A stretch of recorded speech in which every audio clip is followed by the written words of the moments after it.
Okay. Hey, what's good, people? You're over there. This is episode 117. This is the Option Podcast. That is Wendy Jones of the Optimists Journal. She is back like Mace, just 5 years, and she's back again. And ladies and gentlemen, the episode starts right now. I said right now.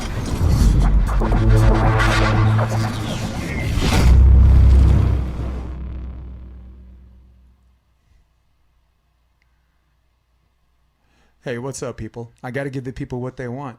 I don't even need to sing it. You know why? Because this woman comes with her own song. That is Wendy Jones. What's good, Wendy? Oh, I love these conversations. I woke up this morning so happy we were going to do this. Yeah. This I always associate your face with this song. Mind your own business. Why don't you mind your own business? You're hilarious. This has been going on since July. You showed me this commercial. I feel it. Bunch of nosy motherfuckers, though. Right? Yeah? Did we say it right? Yeah? All right, so let's go on split screen because Miranda, I miss you, but you're not here with me, but you're here in spirit. And I speak for Wendy when we both say, get your ass back here. He's dying in tech. Yeah, I mean, no, I love you is like code for get your ass back here. No, So, I know. You're drowning in tech is what I should say. Yep. So But you got it. So Wendy, Yes.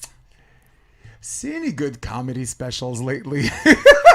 Well, It's strange you actually, should say that. strange you should say that. And as usual, I read about anything before I see it because I am a much better reader and listener than I am following what's going on Netflix or whatever. I have like way too many streaming services these days. But yeah, I read, I think, your Facebook post first. Mm-hmm. And then I did some Googling, started reading a few news articles, and then I went and watched the Closer, the new Dave Chapelle. Yeah. And so I had the news under my belt before I watched it. And I watched it from start to finish. And honestly thought so many different things. But if you watch it start to end, it is a beautiful human story that he is telling through comedy. Right. And yes, he's no different than he's always been. His delivery is amazing. Nobody's off, he's going to what's the word? What did he say? Punch. Go ahead. Punch down. He doesn't punch down. There you go. He punches lines. Yes, exactly. And so I felt like no one was off base. Like everybody it was fair game. Yep. And in the end, he told a beautiful human story that was tragic. So listen to it all the way to the end. Sometimes I think people just read the article and listen to a small part of and get offended really quick. If you only listen to a 10-minute chunk or a 5-minute chunk, sometimes you have to sit and let yourself get triggered by something and then go deeper. Yeah. You know? I think well, that was the quick version, but anyone thinks that we're going to walk away from the subject matter right away is sadly mistaken because there's so many levels. Yeah. As someone who loves comedy and it's almost like my survival depends on it. I will say this: the comic. How do I rate the whole performance? Yeah. I give him overall, compared to all those other stuff, I give him a B. I give him a B. I give him an A++++ for content, for delivery, for timing, and the cleverness in how he does it. Yes. But as far as like bust your gut, like my abs hurt, like I did like 200 sit-ups. Yeah. I like Sticks and Stones better. I like this and that. And I don't make for Dave Chapelle fans, and I'm a fan. I don't make the illogical leap let's not make the illogical leap that I didn't like it. Right. I liked it. Yes, I laughed. And there were definitely parts, it was like an hour and 12 minutes. There are definitely parts where I laughed for like these bits. These it's weird, and an oxymoron, elongated bits. Yeah. All right. So so the actual for content, for delivery, for the importance of the subject matter and this and that, I think it was brilliant, and I get A++.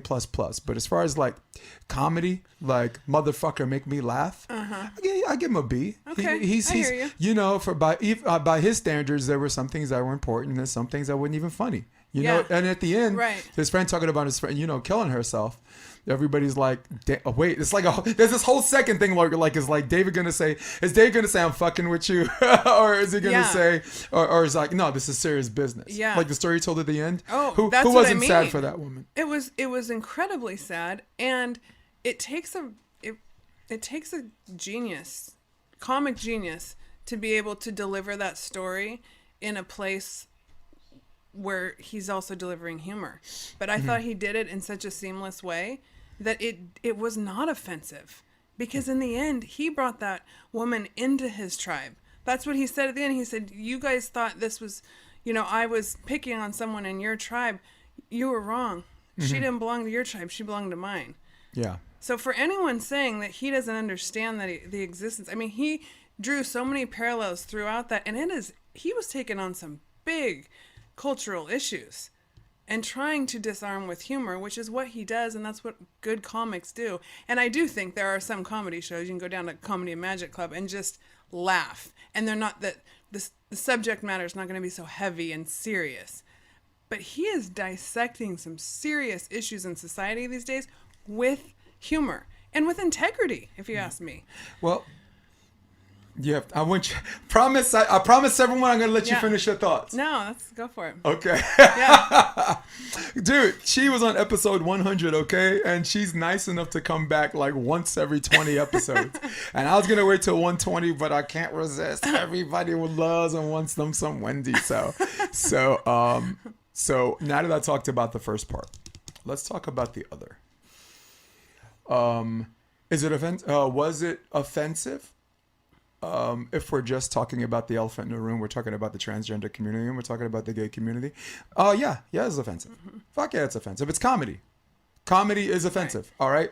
All right. We'll get to the other in a minute. Comedy, ladies and gentlemen, comedy. Show me a joke that a whole room laughed at that did not offend someone, midgets, bus drivers, the most popular brand of people, middle-aged white men, right? The unprotected class, which a lot of black comedians stalk. I mean, Chris Rock wouldn't even have a career if he couldn't talk about white people, right? So, tell me a joke where the entire room's busting a gut that doesn't offend anyone. So it's offensive, but it's offensive in a term where it's satire. Satire is the exercise of ridicule, parody, caricature, irony. It could be a mixture of all of those things. It could be two of those things, but it's always two or more of those things. All right. Yeah. And now here's the question: was it transphobic? Was it homophobic? And that's where, for me, that's where the rubber meets the road. All right. Before everyone jumps on this whole bandwagon, and of course the live stream sucks. Again, I mean, I still haven't conquered it. I'm a podcaster, and just because I'm good at this tech shit doesn't mean I should be judged on this tech shit. I'm not. This isn't my wheelhouse. So, is it transphobic or is it homophobic? And to me, the answer is absolutely no, and I'll tell you why. We have to explore definitions before we start implementing labels. Now, stop me at any point or tell me if you agree or disagree. Let's just use transphobia, not the term phobia. Phobia just means fear in the classic sense of the word. Right. Transphobia to me generates from a hatred or fear of what you don't understand. All right? Transphobia is this unfounded hierarchy or inherent belief that one is superior or inferior based on their gender.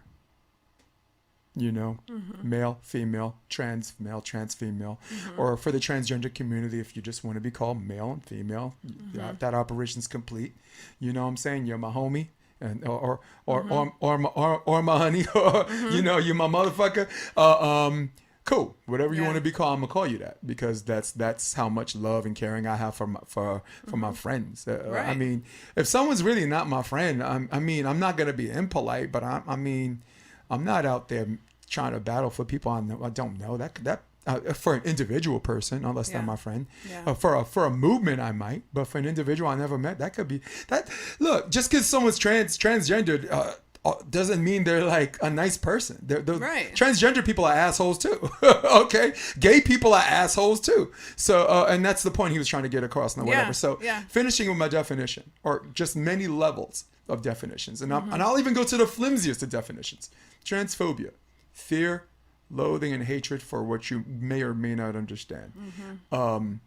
Transphobia may be an exclusionary thing because someone's transgender, and that doesn't even fit that definition. But I'll throw that in there too. The inherent belief that someone is superior or inferior based on their gender, which is more racism, Right. and that doesn't generate Yeah. from fear. He kind of touched on that when he talked about feminism too. Same thing. And I just gave you 3 definitions, Yeah. and 2 don't even fit. And 1 is like even in the flimsiest of terms. And Dave Chapelle doesn't fit any of those. I agree.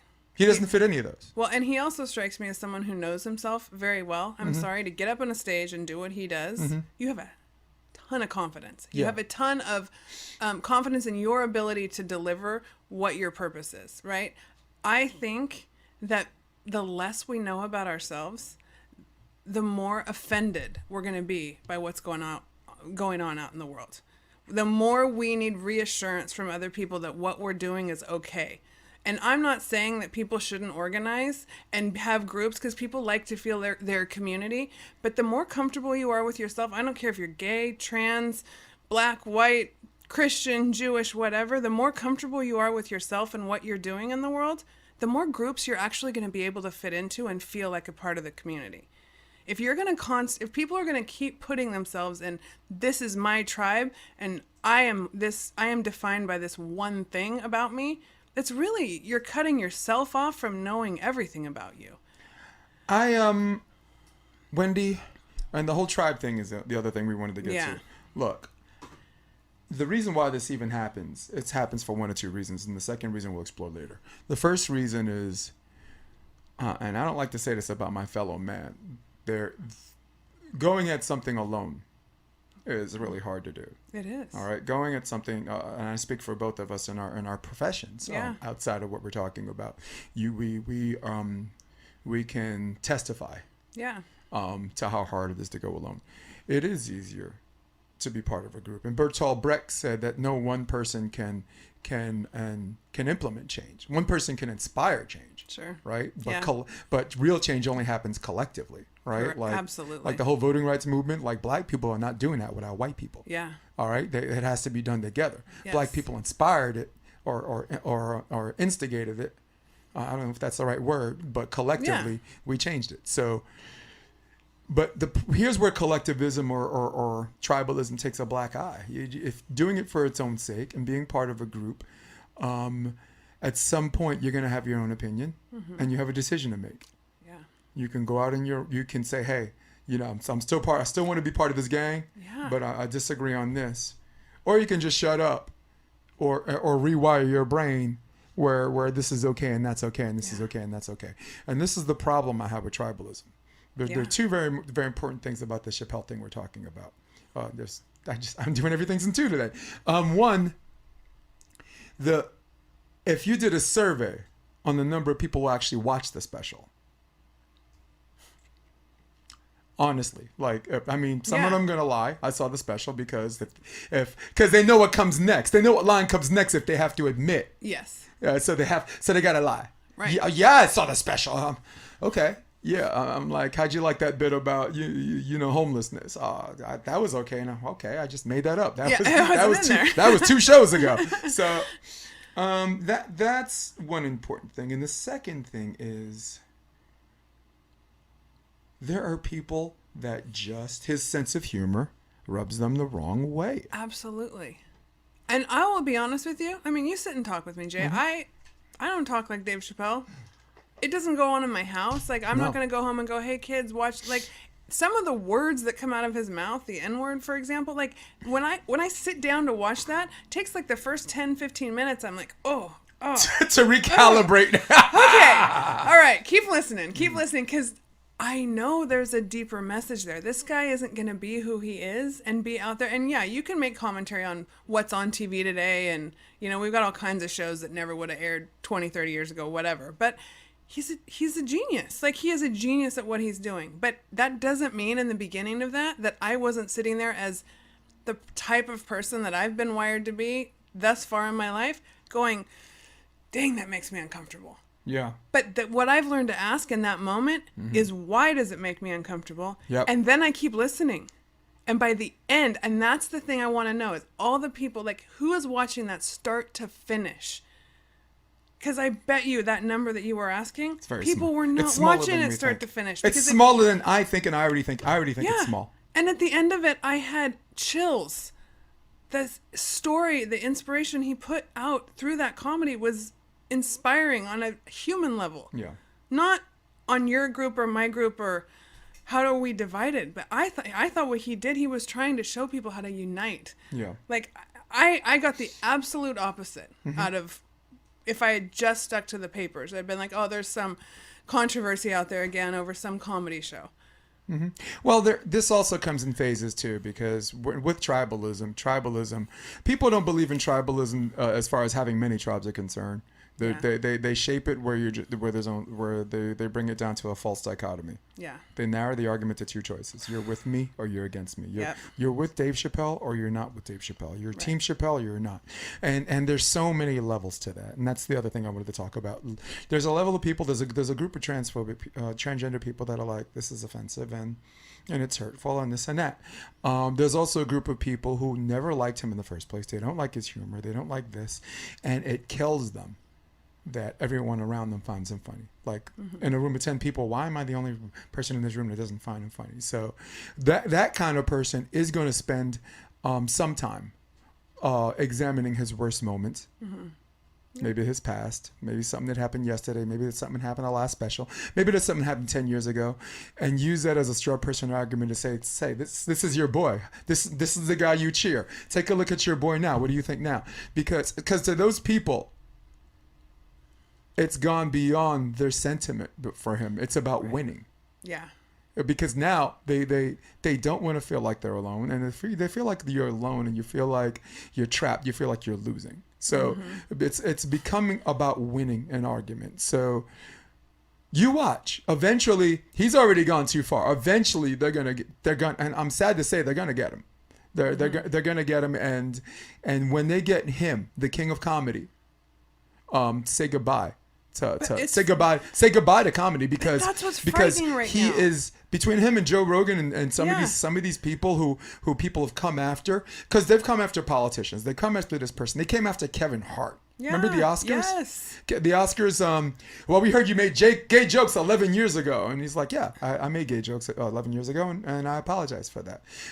We still don't know. And Kevin Hart's like, you know what? I'll make the decision for you. Fuck off. You know. So there's that group of people. Yeah.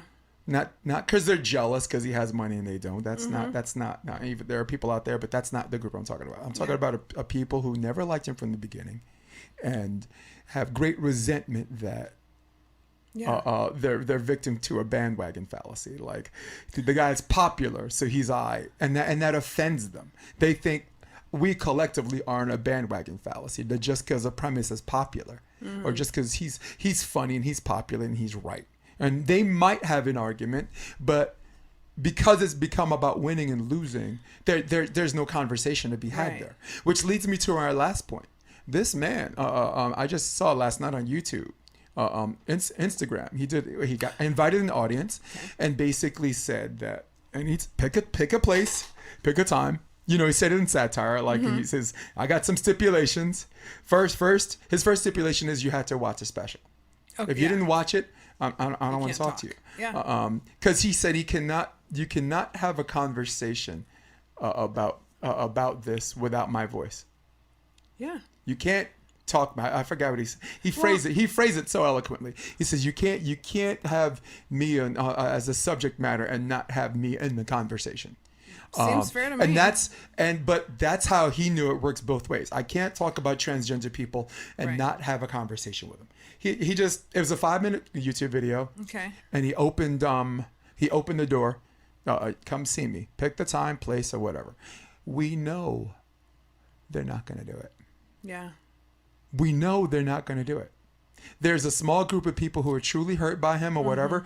And those people, some are comedians, some are friends, have already talked to him. Have already said, look, that's not my thing. You know, I don't want you canceled or anything. Well, that's the but thing. damn, dude, you went too far. You know, those people already talked to him. But those protesters, those people that walked out, that made Yeah. themselves feel like 35 people was more like 11.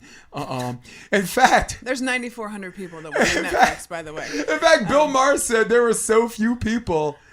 Yeah. Nobody thought about COVID.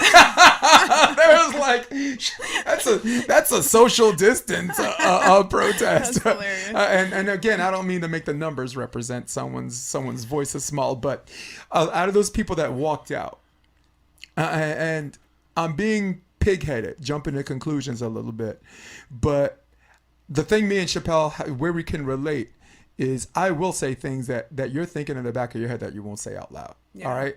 How many of those people you think are going to actually come see him? Pick the time and place. Come see me. Yeah. Yeah, I don't think so. No.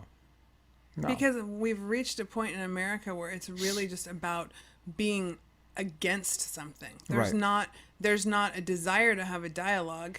And to be honest with you, like the fundamental thing that you have to know before you join any tribe or any group, you want to be a part of a community, you have to know what you think and what you represent first. If your own value system isn't in place, if your own thoughts and your own path isn't real clear to you, you're going to get blown by every stray group that comes by and, oh, I'm going to go join that one. I'm going to join that one.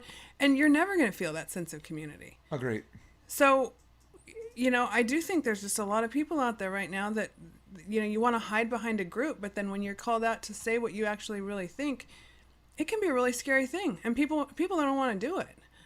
Well, it's a scary thing because he has such an army behind him. I mean, in their defense, there's an army behind him, and it's like, so what do you have to say? Well, I have to say this. Boo! You know what I mean? So there's something to be said about that. He didn't just wake up with an army behind him.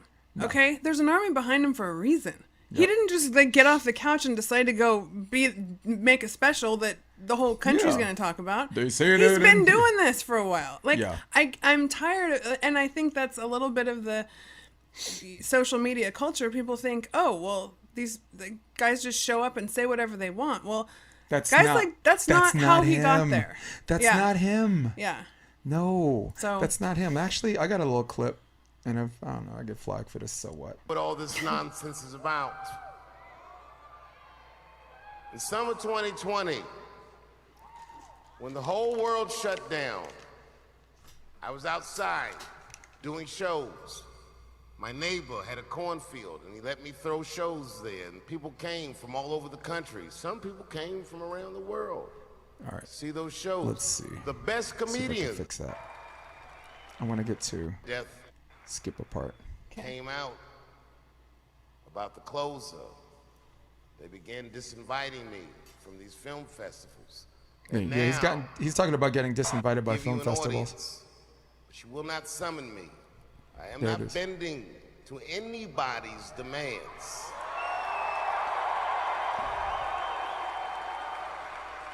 That is a strong sense of self. And if you want to meet with me, I'd be more than willing to, but I have some conditions. You're already laughing because you know what's up. So, all right. So that's so his conditions were you have to see the special. The conditions were you got to admit so and so is not funny. I forgot there's a lesbian comedian who's been one of his biggest adversaries. So he gave her attention. I forgot her name. shit. Oh my God. Actually, yeah, we got to do that. Okay. But who is it? I don't know. Probably Now I might gotta- know. You cannot come if you have not watched my special from beginning to end. That makes sense. I mean, you gotta watch the special. You can't criticize something when you haven't You seen, must even though. come to a place of my choosing and a time of Nice. my choosing. Yep. And thirdly, What's her you name? must admit that Hannah Gatsby is not funny.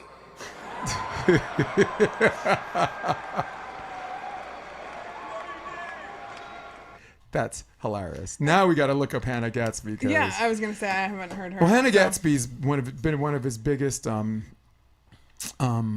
I guess, Adversaries. political and social rivals. Okay. What's her name again? God damn it. Hannah Gatsby.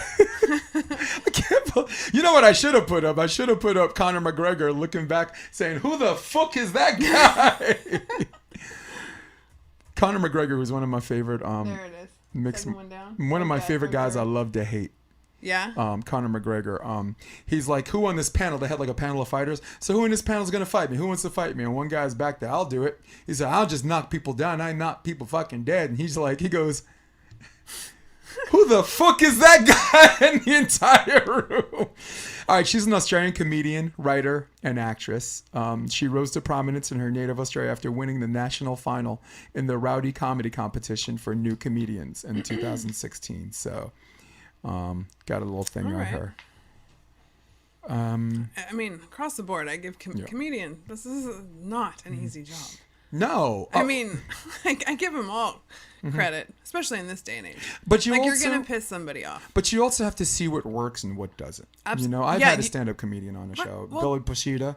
He's a You know how many he's times a they sex fall down? podcaster too. You got Oh, you, you you told me know, about and that that one. offends some Yeah. people, but it's got legs, and Yeah. and sometimes through extreme introduction, when you bring it back, is this place where you're more comfortable talking about regular people stuff because you just talked about glory holes and fucking. Yeah. And it's like, wait, there's something on a social level I never talk about that I'm talking about now because we just Well, but that's the talked thing- about my first group party. That's you the thing know? about comedy, Mm-hmm. though, is that Yeah. I think beneath the thing that shocks you, and comedy's all different levels. Like, yeah, you're gonna get to some. I'm sure there's comedy out there because I don't watch a ton of it, to be honest with you. There's gonna be something out there where I'm like, okay, that's went too far, and it's not even. I can't even find it. Yeah. The funniness, but the first thing I think when you're uncomfortable, there's usually something underneath there that's worth finding out about. Right. Like there just is. That's just the nature of the human experience. Like if you want to stay the same and you want to hold your same beliefs and think I'm right and those people are wrong, then don't dig under the surface of what just bothered you and that you know what that show or anything else that's offending you these days. 100% agree. Yeah. Well, that was the post you saw on my social media thing, right? Yes. Not even on my option. That was Right, I under think it was- under my Jason DeBillius Yeah. one, right? Yeah. I basically, for anyone who doesn't follow me and you know, for the two people that follow me, I'll say thank you very much. Thank you for your support. And for the but I will say this, and I did it in humor. I always like to have a humorous approach to bring It's everybody huge. to the middle. I basically said, I'm 51 years old, right? When I grew up, I had a black and white TV. And now my 50-year-old people are like, yo, that's what I'm talking about. Preach, Jason. So this black and white television didn't have a remote control. No. It had a knob. I had a hanger because I didn't have an antenna. I had a hanger for the reception. And for all of us that wanted to watch the show in its entirety, I had to stand up and hold that hanger with my hand and use my body as a conductor because when I let go, we'd lose Then the it goes reception like- again and I go back. Yes. So I've done half hours over time holding a hanger, watching a show that my family likes. All right. Now, here's the kicker. Some kid from Yeah. this area needs to listen to Some that story. 13-year-olds Yeah. like this, like, What? Sorry, that was funny.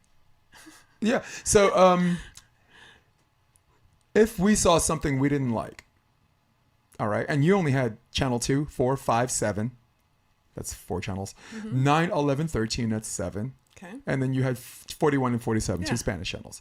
So that's basically 9 channels, right? So Right. if you saw something on the TV that you didn't like, that you weren't interested in, you got up. I got up off my Brooklyn butt. I walked to the black and white TV, and I changed the channel. And then I had to move the hanger to get reception for that channel. Fast forward 40 years. Yeah. Wendy, we have cable for the people that still have cable. For the people who are smart enough to cut the cord, I say good for you. I'm still old school. I still have mine. We have streaming services. Yeah. I think it's safe to say, and I speak for both of us, Wendy, that we have 900 channels available to us. Yeah. So you see Chapelle. If it's not interesting to you, you don't have to move an antenna. You don't have to move the hanger and change the reception. You don't even have to get up. You can take your remote control. Samsung looks like this. Got a whole fucking bunch of them. All right, there's the Fios or whatever, Frontier. There's my Sony. All right. Here's my mouse. Here's my iPad. All of these available ways to tune out. But what do? We stay there and we be offended, and we fucking invent reasons in our head why we should be offended, because we don't. Some of us either we don't have a lot. It's lazy for me to say someone should get a fucking life. That's not. I mean, that's what's going on with some people, but that's not what's going on here. It's not. What the reason why there was a growing mob is because what's being sold. And this one you're going to take over. What's being sold is that telling jokes like this promote enough hate that inspires violence, that inspires people to do shit to transgender people. And I don't support that argument, because he's been telling jokes about everybody. Yeah. No white person has beaten up a black person because of a black joke. No group of people have beaten up a gay people because of his gay joke. No group of black people see a white guy in Harlem saying, be like, you know what, man, our rent's going up. We need to whoop his ass, and and then he'll move out, and then the rent will go down. So you don't. It's the video game theory. Yeah. It's the video game theory. This with you game's on this. violent, so if this kid plays a video game, he's gonna go up and shoot a school. No, people were shooting up schools before video games. The Japanese have video games. They're 10 times more violent than ours. Yeah. They're not shooting each other up. They're not beating each other up in the street. They don't even know what the hell a hate crime is. You know, I mean, so there's something else going on here. But I think that's the excuse that this group of people who never liked him to begin with, who it's not their thing, who are resentful that everybody else likes this guy for all the reasons that they don't. Yeah. And here we are. Well, I mean, I tend to base everything off of my own human experience, and then because I pay a lot of attention to the people around me, and I pay a lot of attention to what goes on inside me. And like I said, when I sat down to watch that, I took the first 10, 15 minutes going, oh, that's really uncomfortable. You had to recalibrate. Exactly. Because the things that come out of his mouth wouldn't come out of my mouth. But does that mean that I can't sit and listen to it and learn something from it? And I think we've gotten to a point in this country where people aren't willing to listen. They're not willing to let people go outside of their tribe and say something, like you were saying, that maybe they're 98% like this group that they associate with, and then there's 2% of them that says something different. That person these days seems like that person gets cast out, because you have to be 100%. And I am very leery of anything that is black and white. My favorite quote from Greenlights, which I will tell everybody to go out and buy, Matthew McConaughey's book, is the best book of 2020 and probably 2021 too. Conservative early, liberal late. You have to, if you are grounded in principles that you learned and you know to be true about yourself, and you know how to conduct your own business, you are going to be able to deal with the shades of gray and the more liberal later in life. That's why you should be able to listen to somebody that doesn't think what you think and not be triggered by it. And that's not where we are today. So I don't know how we get back to, I mean, if you went back to the 90s, I don't really remember Eddie Murphy. Remember Raw? Remember when Raw came out and everyone, I don't think I've ever seen Raw, because that wasn't going on in my life. Well, but like, there has to be stuff though, if you look back in comedy, where they, like you said, they're always offending somebody. Well, Eddie Murphy Raw, and I'll educate some people. Eddie Murphy Raw is basically came out in 1989. It was in Madison Square Garden, or 88. Yeah. And what a lot of people, I mean, Eddie Murphy's just a funny guy, so if the layman's like, he's up there telling jokes. He's really, really funny. It offends some people, this and that. Yeah. But it comes from a self-honest place where we as family members and friends poke fun at each other all the time, right? Right. No one gets their feelings hurt. No one's gonna get shot. No one's gonna get beat up for it. And there's no hate crime for it. Yeah. But Raw really was a repair and replace for Delirious. Okay, I remember. Eddie Murphy Delirious. Yeah. A lot of people don't know. I remember when it came out. I haven't He seen got it. Delirious on short notice. I think John Belushi committed suicide that year, Yeah. and I think Eddie Murphy was up there and he was walking back and forth, and he made gay jokes. He said, he's like, faggots aren't allowed to lick at my ass while I'm on stage. You know what I'm saying? Well- But what he did in Raw was like, hey, I ticked off a lot of gay people. He said, I went to San Francisco and I got stopped by the police, and he did it in such a humorous way that the audience members who are gay, the audience members that have gay friends, as far as personality wise, like gay, I'll just say gay mannerisms. Yeah. Just like, you know, like we all have a friend. Stop fucking pretending that certain gay people have the same the same behavior. There is a thing that you only see. Not even a metrosexual behavior. Right. There are metrosexuals that have like female qualities. A lot of people thought I was gay for a while. You know, I'm not gay. My husband is, but his husband is. But we can all relate because we've all had a gay friend or we are gay, and you see someone go like, pull over. I'm a volleyball friend. It's like, I will eat your tuna, bitch. And it's a joke. Just roll with it. It's a joke that Yeah. we all Yeah. can fucking relate to. It's not belittling. It's not saying someone's superior or the other person's inferior because of their sexual preference. Right. Not sexual identity. There's also something that I'm thinking, because I'm the one, I detoured back to 1990 or whatever, to today, what we're talking about with Chappelle. And if we're also, we could flip this and say, if we're in a society that is wanting to evolve, and understand each other better, just getting offended is not going to get us anywhere. Okay, so if we want the jokes to change, one, there's got to be a dialogue first. Two, I would hope we're not living in a world where comedy is canceled, because how are we going to come up with jokes? If comedy's canceled, we can't come back from this. I know, and you're looking for a way to come back. The only one even holding a line until we find a way to come back from this is comedy. Yeah. Our last bastion of hope. Yeah. Which someone stole my line. I said it first. Whoever you are, I'm gonna find you. Yeah. Comedy and music. I mean, those are our two places where we go on the darkest day that can help bring us back. That changes our mind. And both of those, you could argue, it's hard to find. There are things out there now that really offend people. Yeah. Well, you mentioned the first few minutes of it being cringeworthy because there's a certain language and he uses the N-word and this and that.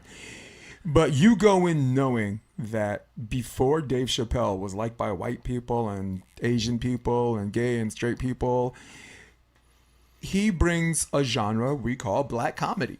And in black comedy, they're going to use the word nigga. Do you know why? I'm not going to use it. Do you know why? Because they have decided that white people don't get to dictate whether they get to use that word or not. That word was designed to make them feel oppressed. That word was designed for people who are supposed to be associated with being low lives, no education, now worth 3/5 of a person on a good day. So finally, as time goes by, they find a way to use N-I-G-G-A or whatever that in a way that's affectionate. Well, and what do you think? A room full of white people are going to tell black because in a people way, whether they could use that word or not? No, in a way, it's taking their power back. Which, go for it. That's taking control of something. But that's the point I was trying to make. Absolutely. If they want that word, people want that word to be buried, black people are going to have to do that. Yeah. They're going to have to do that on their own, Yeah. because Colin Powell, he doesn't like the word. Colin's like, it's like, is that the best we can do, as a people? Which is a fair assessment. That's a fair point too, because we have to address both ends. Yeah. Because there are people that are like, that's it. That's all you think of yourself. Right. And this and that. So, I don't know, but if you associate my N word with my bro, I don't. Like if someone's my bro, I don't look at him and say that's the best I could do. That's how I associate him. So it's a subject that look, white people and black people and everyone can identify. But as far as fixing it and making those adjustments and this and that, that is a cultural thing that belongs to them, not to Asian Americans, not to Latinos, even though where I grew up, like the way I grew up in Brooklyn, if you're Puerto Rican, you're considered black. Yeah. You know, me, as you know, I'm biracial. My mom's black, my father's white. Most of my life, I identify with being black. In fact, I only saw like 5 white people my whole life until like 10 years old. You know. Well, the two things that are coming to mind for me, I don't know what it is with twos today, but I don't want to live in a country where everybody is the same. And I don't want to live in a country where where I can only belong to one group. Like, those are the two things. Like, that is, America is nobody. We were not founded on the principle that everybody's going to be the same. You know, no, it's like, actually exclusively written that we should celebrate our differences. Right. It's all but written in the Constitution that we should celebrate our differences. Exactly. Yeah. So life, liberty, and the pursuit of happiness is not everybody's going to be the same and think the same things and we're all going to sit around and kumbaya. That is not America. Like, we're here to learn from each other. We're here to listen to each other. We're here to be changed by another person while being grounded in our own purpose, path, principles, all the things that we know to be true about ourselves. Yeah. And then as you evolve from there, because you can listen to other people and not be triggered. Right.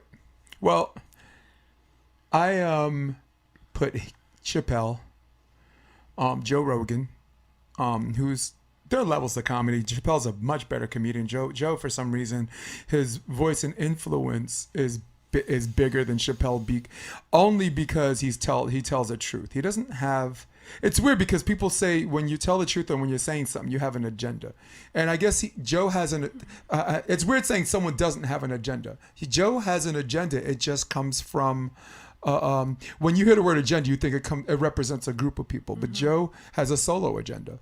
Just to let to raise the questions. This Joe, the reason why I have my podcast because he started talking about stuff I want to talk about that I think on some ways I can relate to a little bit better because he's in his comedy circle, but I'm out there. I'm in and out more than Kevin Kline. So before I get to Joe, I want to say something about the term I use, woke mob, right? Because someone on my post said you shouldn't use, you're talking about straw man fallacies, but you use the word woke mob, and I'm like, but everything I just said on that whole long diatribe, the only thing you got out of it was woke mob. That's an example of a straw person fallacy too, bro. So I would like to take this time to apologize to absolutely no one, okay? When Ice Cube uses the term bitches, he's not calling women bitches. He's calling bitches bitches. All right. When I'm using the term woke mob, I'm not using I'm not calling everybody who's age 18 to 25 who just graduated college and has been enlightened the woke mob. I'm calling the woke mob the woke mob. Stop. You know what I'm talking about. Come on. Stop. I mean, look, I'll give you an example.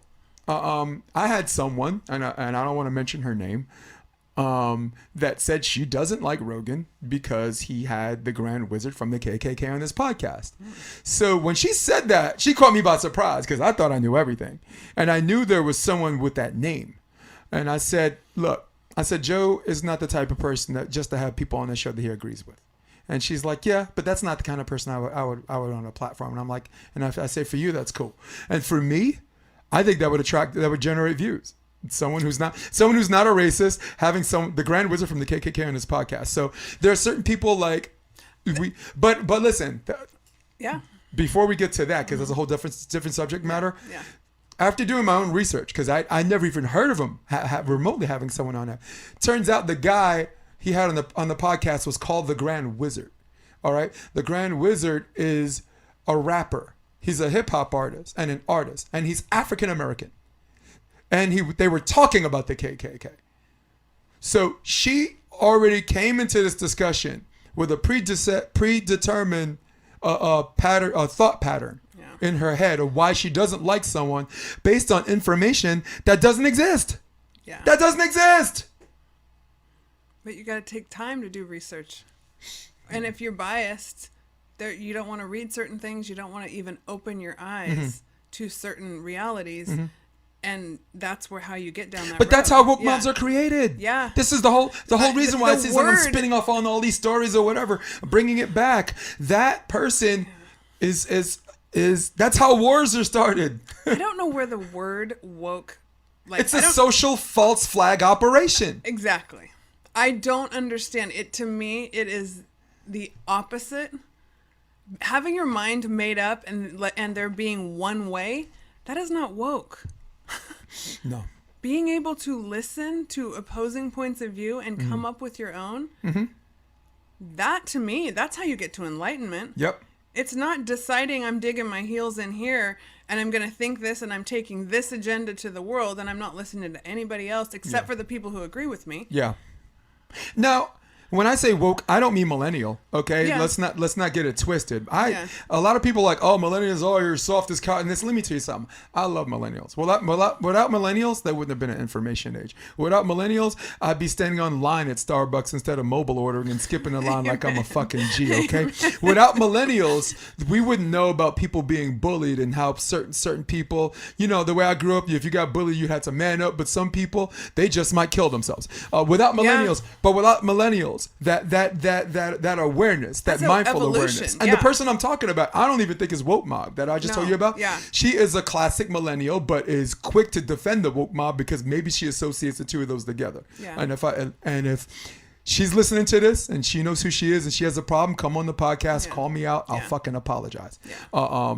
But to the woke mob, I'll say it again. I will take this time to apologize to absolutely no one. Now, as to the question of why am I hung up on Chapelle? What's he to you? Why are you defending him like he's your brother? What's Joe Rogan? Oh my God! Every time someone says something about Joe Rogan, you come to his rescue. Here's why, and this is inspired. This is steering to where you and I have. This is the first time we came with something we wanted to talk I about. know. So we got some shit to cover. The reason why I'm quick to defend these people is because I can relate to them in three major ways. One, we are thinking. Many of us are thinking what they're saying in our heart of hearts. And sometimes when you say it, you find something relatable. You could agree or disagree, and even if you disagree, you're having a conversation. That's one. Two, I've kind of reached made man status for what I want to do in my sport, in my wheelhouse, commentating and this and that and podcasting. I reached a made man status like Chapelle and Rogan where you can't cancel us because we don't need your validation. I'll say that again. You can't cancel someone that doesn't need your validation. That's like someone telling me I'm disinvited to a party that I never even on my worst day was going to go to in the first place. Fuck off. And three, everybody loved me. Hold on to your seat for this one. You hold. Go to Wendy. Got it. All right. You holding on to the seat? Got it. Or the whatever? All right. Get ready to get offended wherever you are. This is the third thing. Everybody loved me till I started fucking murking Democrats. I was the immortal beloved, the social justice warrior. I love what you're posting. And it was all fun and games, teasing these Republican space rangers and this and that. Until I said, you know what? Trump's got a point. We got to get the hell out of these regime-changing wars. Or Hillary is probably the most intelligent candidate, but the least trustworthy. It started in 2012 with Obama and Romney, but it started there because Obama was my guy. But then when he got reelected, I had some problems. We tortured some folks. I'm like, it's not that fucking simple, dude. Yeah. So, look at the pattern. Chapelle, teasing white people, that's okay. Teasing the rich people, that's okay. Teaching the corporate structure, this is what he talked about because he said all this is designed by a powerful entity that doesn't want to see me, whatever. So all of those things are okay, but when he says something like, "Hey, a transgender person could be racist too," what? Yeah, that's the truth. Yeah. In his experience and in my experience, because people are hung up on this identity thing. I don't know if it's a defense mechanism, but they're the most judgmental fucking people I ever met in my life. So, you know what I'm saying? And do they have every right to be? Maybe in their life experience, yeah. You got to understand people. You got to you got to call it what it is. You got to call it the way you see it. And then the why comes. Maybe the why comes later. Maybe the why never comes, Wendy. But why do I come to those people's aids? Because I can relate to them on those three major ways. I'm here to raise the question, and we're all thinking it. So let's just fucking put it out there. Let's just put it out on this table. I mean, to the point that there is clearly one side that is. I told you this story, and I hesitated to go here, but I put links up on my Instagram stories all the time because I love to read. I read articles from all kinds of different news sites. Mm-hmm. Yes, NPR, Wall Street Journal, Politico, The Atlantic, and some like more conservative newspapers that I can't even remember. Epic Times, I think, is what it was. Yeah. So a bunch of smart people there. Totally. I mean, they go a lot of far. So I mean, propaganda gets a bad rap as a word, but sorry. Go ahead. So this is where the other day I'm trying to put up a story about Morgan Freeman and saying some really smart things about, he was opposing defunding the police, but what else beyond that can we do about police brutality and, racism and where we are in that conversation today. And Morgan Freeman has risen to the level that he is for a reason. He didn't just wake up famous, okay? He's got a great perspective. He's saying some really smart things. He's acknowledging that he gets treated differently because he is a celebrity. So there's a humility. There's a privilege that comes with that. Yeah. And there was a humility to the way he was talking, and it struck me. Tried to put it up on my Instagram story. Sorry, you can't post this link. That was my first. I am not a conspiracy theorist, okay? Right. I don't want to believe in this stuff. When I post links, I share my blog, I post Wall Street Journal stories all the time. Could not share the link. Tried a couple times. No excuse. No, maybe try back later. Nothing. No, you can't do it. What's going on? Why is that happening? That's not America. And we cannot have big companies telling you what you can and can't say when that's the medium out there today. It frustrates me. I would rather go around this world making one-on-one conversation with people like you or the guy I meet at Starbucks. I do that every day. I look in people's eyes. I want to hear their story.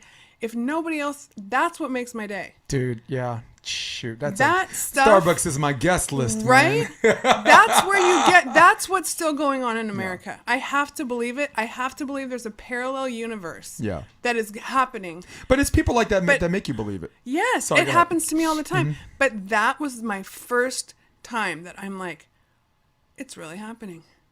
I hear all this stuff, like the big high level stories. But when it happens to you and you go, why can't I say what I want to say? Why can't I share with people something smart? I'm smart. This is a well-intentioned article. I want to share it. No, that does not sit right with me. No, it doesn't sit right with you because I think people have to establish as a foundation what is free speech and where free speech is allowed. And I will say this, freedom isn't free, right? Absolutely. You served. No, but freedom, you can't tell your boss to fuck off. All right. Not without a consequence. Yeah, there it is. So we're talking about freedom of speech or freedom after the speech, okay? Mm-hmm. As they say in the 80s, right? Yeah. To communist Russia and all that stuff. Yeah. But I will remind everybody, free speech, just like we talk about the Second Amendment and this and that, free speech is designed to protect you from government. State and federal government prosecution. Free speech doesn't protect you from other free speech. Free speech doesn't protect you from posting on a social network site that is owned by a private company. If there's public funding and this and that where the government's allowed to say people can say whatever they want, or if it's the government themselves that are limiting free speech, then that's an argument we can have. Mm-hmm. If there's an association between Facebook or some of these social networks where the government controls or the government mandates, or there's some kind of internet FCC where they're limiting your free speech, then that's a problem.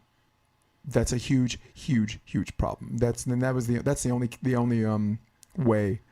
That I can see where that's a problem. But other than that, look, let's just call it what it is. Big tech is Democrat, Yeah. right? So you got to know if they say something that's even mildly disagreeable. If there's a way someone can disagree, they'll post something on the bottom, or they'll try to remove the link altogether. So and there's they can't help that, intelligent people. Yeah. Intelligent people are navigated by bias. Yeah. Kelly, who's like the biggest, she bleeds blue as far as Democrat or whatever. I try to have conversations with her, but I already know if I'm going to have this conversation that she's already prepared to defend the stance or apply a stance that favors the party that she leans to. So Which I we guess all what have I'm trying some to of say that. is when you post something, you have to know you're trying to do something that's politically neutral in a hornet's nest of people who lean too far. And that's your complaint. And like, have people gone too? Your question is, have people gone too far one way? Because I would welcome the conversation that came from someone who read the same article I did, that thought differently. I think that's where I always want to land. I don't need people just to like me because they agree with me. No. I don't even need you to like me. No. But I mean, I want to be able to say on whatever platform, because I know my intention's good. Even if you don't agree with me, I'm not out to hurt anybody. No, that's and not. That's the not. vast majority of people are that way. But if we have are to so believe that. thin-skinned that we can't, that's just not. We've both dated ourselves at some point in this podcast. That's not the America I grew up in. That's not what my kid dinner table. My dad was in politics my whole life. Mm-hmm. We had deep conversations about, Soviet Union and what was going on in Reagan and Tip O'Neill and what was going on in Sacramento. We used to talk about, and he had friends that were on the other side of the aisle. And I know, and that's antiquated today. And why is that? It's in large part, it's because of the 24-hour news cycle, and it's because of social media. So if those things are starting to go one way and push people down a certain road, that scares me. It scares me too. It scares me because I think with the 24-hour news cycle, the way for them they're not just trying to survive, they're trying to thrive. They're trying to become too big. They're trying to become too big to fail. And all right? commentary sells. Yeah. Yeah. Definitely. Yeah.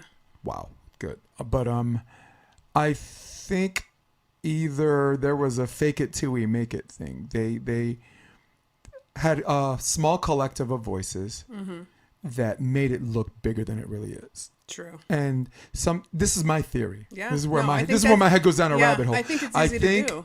I think they had a small collective of voices that were so strong, and they have a platform, a national platform to do it, albeit cable news.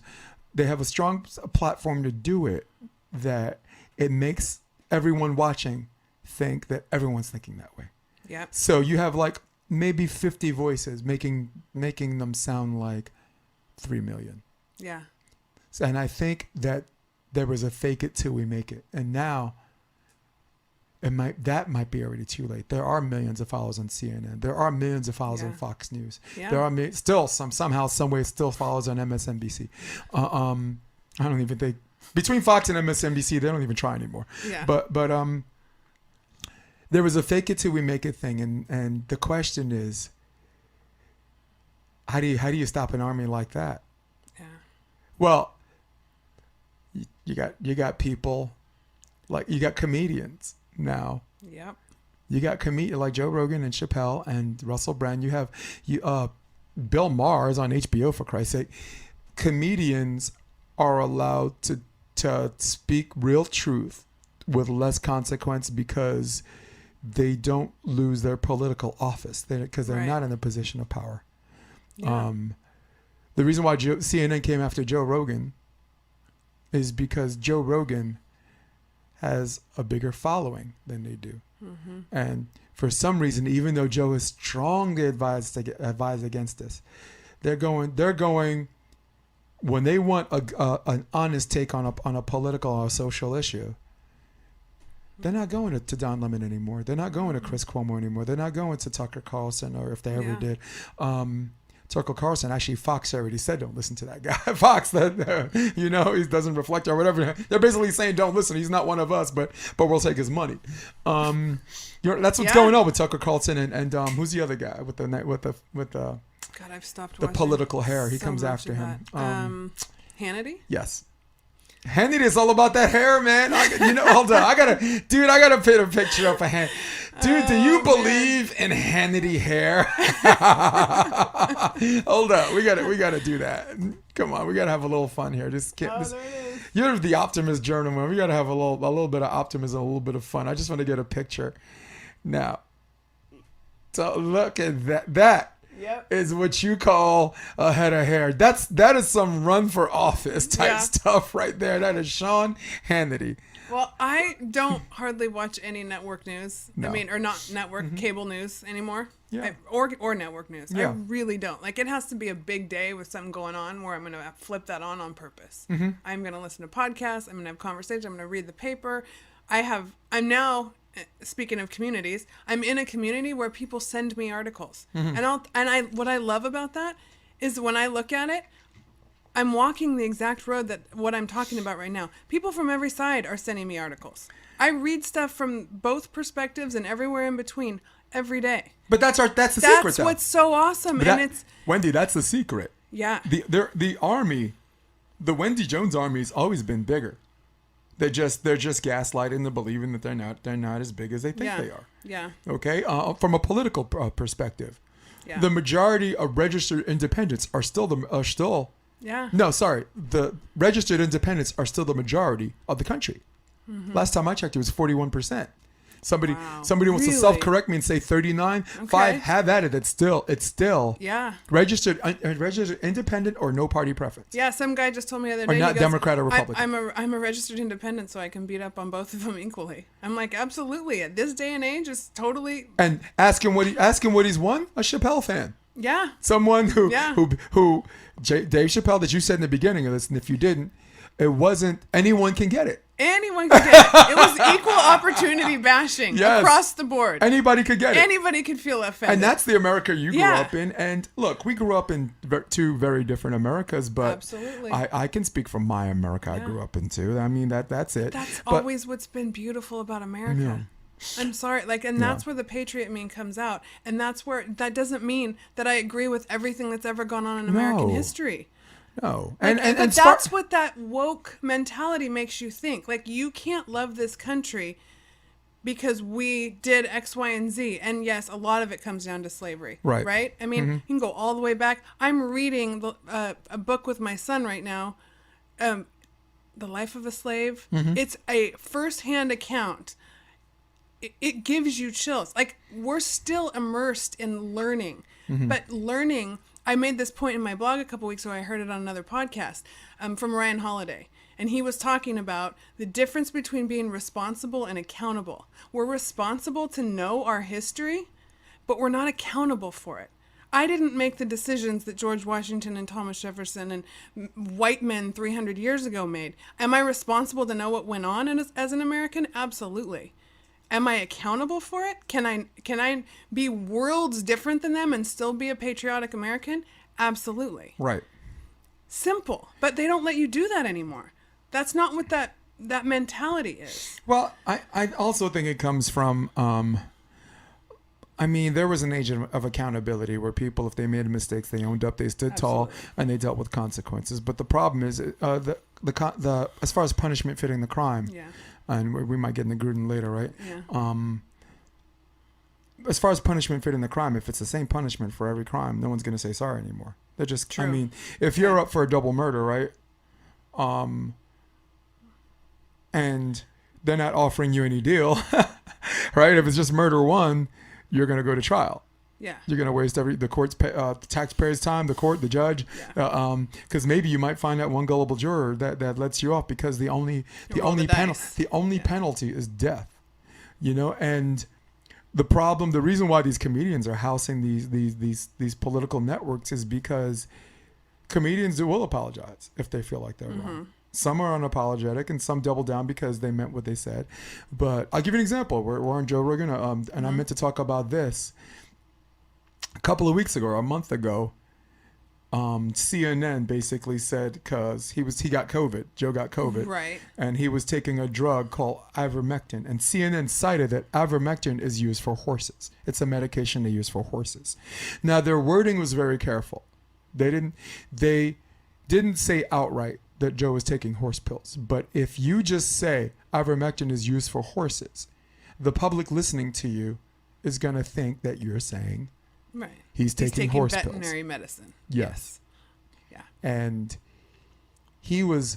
Jody usually doesn't get moved by that stuff, but there were like 2 episodes he talked about it. It bothered him. And Sanjay Gupta was on the Yes, show. He's I like, saw that. he's like, this really seems to bother you. And Joe's like, doesn't it bother you? You're supposed to be the MD guy on this thing, you know? They didn't even apologize because after that episode was over with Joe had Gupta on the show for 3 hours.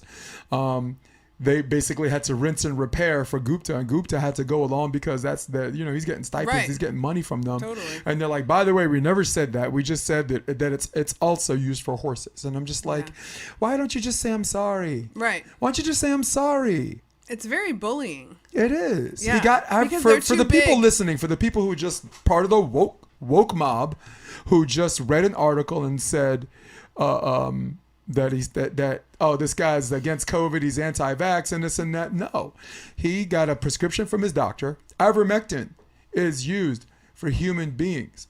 Okay, ivermectin is not. It's not in the category of also used for human beings, primarily for horses. It's used primarily for human beings. It won the Nobel Peace Prize. It won the Nobel Prize. Okay. For treating other things, not COVID, but certain things that COVID might lead to symptoms, because COVID, right? There's no cure for the disease. No. You either get vaccinated, or if you get it, you get treated for the symptoms so you don't die. And the symptoms are different in everybody. Yes. So talk about a catch-22. Dude. Right? I mean, and so the question. Remember Chappelle said it? I didn't feel shit, dude. I knew where he was going with that. I was like, yeah. Beating up some Chinese people. That's what he said. I know. And I think his wife is Asian. I don't know if she's Chinese, but Really? his wife's Oh, Asian. I mean, no, that was really funny. So That was really funny. you'll hear him make a Yeah. lot of jokes about Asians too, but Yeah. his wife's Asian and it's was playful. funny. Yeah. But he's like, Joe, basically my favorite line is, I can afford the human medication, motherfuckers. He's got, and that's where that. I don't know a whole lot about where this ivermectin is stuck in the track and who gets it and who doesn't and where it's used. Right. But the first question that comes to my mind is, if it worked for him, why are we not? Why is it like only? Why does he have access to it? And other Would you people like don't? my conspiracy theory I would love on that? to know. At the time, the vaccine was deemed by the FDA only for emergency use. It wasn't FDA approved. Recently, it's FDA approved. So far, Pfizer riddle me that one. It's the only one that's FDA approved, and every Moderna and Johnson & Johnson, Are the not. other ones are authorized for Emergency emergency use. So if you have drugs like ivermectin, that is not a cure for COVID, and I reiterate when I say that. Okay, I worked in the medical field. I'm not a doctor, but I know the difference between a cure and a treatment. Okay, God cured you, I treated you. If there's something out there that helps you treat it, then there's no legal justification for emergency use. That's the link I'm getting to. When I read these stories, if there's anything that I do not trust, it is the connection between huge corporations and government and how that filters out to the people. And that to me is not a Republican or a Democratic issue. That is a power issue. That is the connection between K Street and Washington, D.C. Right. That is big pharma and the government against every person in this country. Yeah. And I don't like that. Yeah. And since we're on this subject, can we talk about different categories of that? Yeah. Right? The woke mob has created a culture where if you don't want the vaccine, you're anti-vax, which is absolutely ridiculous. Totally. All right? Those anti-vax people have gotten shots for the measles, mumps, polio. They've been vaccinated as kids. A lot of those people get the flu shot during flu season. Mm-hmm. There are different categories. There are people somewhere between this side where everyone thinks the vaccine is perfect, and there are only 6 cases, except for you're one of those 6. Good for you. Good luck to you, right? Yeah. You're just collateral damage, right? And all the way on the other side, oh my God, they're injecting a chip or it's gonna have fucking aliens track me down or some shit. I'm being facetious here, but true. Somewhere in the middle are all these categories. There's the Totally. black community has every reason not to trust the government. They can't even trust the government to police. Yeah. Okay. Then you have someone that was going to get the vaccine, but they heard a fucking horror story about it, and they're like, I think I want to hold off on this, all right? And then there's a group of people who already got COVID, who CDC, their own research says already has strong antibodies that don't need the vaccine. Yeah. And the vaccine people are like, you should get it anyway because the vaccine's only going to make you stronger. So Joe made a joke. So basically he says, so what you're saying is everyone should get COVID first and then get the vaccine. So now that's a news article. Now it's out in the news. Joe saying everyone should just go have get it COVID, and then get the vaccine. He wasn't. Which again, he people wasn't tongue saying in that. cheek, Yeah. like. But breathe. It's he funny. said that. Yeah. The joke came from an argument saying, I want you to admit to me. He got Sanjay Gupta to admit, CNN's I fucking did rock see star. that. He got him to admit that if you already have the virus, you already have stronger immunity. You have less of a chance of getting the virus if you already had COVID than if you had the vaccine. Also, they were talking about they made them admit that vaccines for children under the age of 14 or 16, I don't know the number, there were more cases of myocarditis That's terrifying. than there were cases. Then there were actual cases of kids under that age who were symptomatic. Yeah. Because you can't diagnose the asymptomatic. No Yeah. one's coming to get treated if you're asymptomatic. Right. So there are more cases of myocarditis than actual kids that actually had the flu. So Right. so I mean not the flu, the virus. So so when you have a discussion like that, that's honest, with a medical professional and with a guy who's did enough research not to draw his own conclusions on his own, but to ask questions and to draw conclusions with the information given to him. Leave those fucking people alone. Yeah. Leave those fucking people alone. Yeah. Excuse the shit out of them. Look, I'm speaking, I got vaxxed. Me too. I'm a volleyball coach. I'm a juniors coach. That's requirement. I'm strong. I'm healthy. I read the risk of RNA. Yep. DNA Yep. versus RNA and all that stuff. So I'm a category. Well, we're a category of people Right. that got vaxxed, but we did it for our own reasons. Totally. All right. Yeah. So you have a kid that's autistic. That kid should not get. I don't He's know. not. He's not, and it's been an issue. You have 4 kids, I don't usually right? talk. Yeah, I don't talk about, but I will. No, we leave family out of this. Well, thing. no, but the overarching structure of society making you feel like you're not doing making kids feel outcast or like they are less caring about their society because for whatever reason in their family or in their nervous system or in their DNA, that parent doesn't want to vaccinate that kid. And then that kid has to walk around feeling like, well, I'm not doing my part. What are we creating? That's like, it's ridiculous. a social stigma. It's like, I don't fit in. It's creating a group that does not need to be there. Yeah. Like, that is just middle school's rough enough. Like, Right. what are we talking about? Yep. It's crazy. I am. All right, so I just totally lost my train of thought. But as far as, sorry, go ahead. No, I was thinking, where was I going with, oh, Ali, you made me lose my No, we Yeah. just want to leave family out there. And we yeah, had to I hit- know. we had to, like, I kinda, do. like, I'm careful with that, but kind of like hit the no, reset. it- Oh no, what I was gonna say was that there's a reason why, even though doctors are professionals and they know more the medical field and, Yeah. and infectious disease or whatever fall within certain wheelhouses of said professionals, Yeah. there's a reason why the decision's ultimately left up to the patient. Yes. So there's a reason why, because, and you're gonna love this, and this is for the camera. I love science. I trust science. I don't always trust the scientist. All right, science.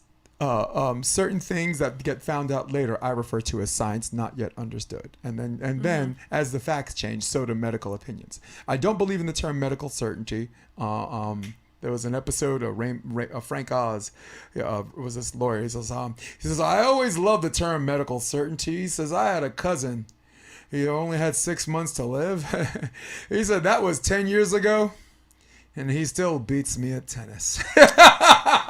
So, how about a public figure? Alex Smith got a leg injury, was out of the NFL, and I think there were two of his doctors said that he had to get his leg amputated. Oh, I never knew that story. He went back for a second opinion somewhere else, and some doctor said, let's ride the antibiotics. Let's not give it the chop. Yeah. They saved his leg. He wound up back in the NFL at least for 5 games, and it was a great comeback story, big roar for the Washington football team. Oh, okay. Yeah, because Alex Smith was with the Kansas City Chiefs. Yeah, I remember that. Yeah, I remember. Well, he's the one that always gets kicked out. Like he was with the Niners, and then Kaepernick replaced him. He's with the Chiefs, and then Mahomes replaced him. He's always like, I don't know if Heineke's the next deal with that, but look, think about it. If he listened to a demographic of people that said, you don't know what the fuck you're doing, that's a professional. This man spent his life studying that. You have to listen to him. Chop your leg off. Yeah.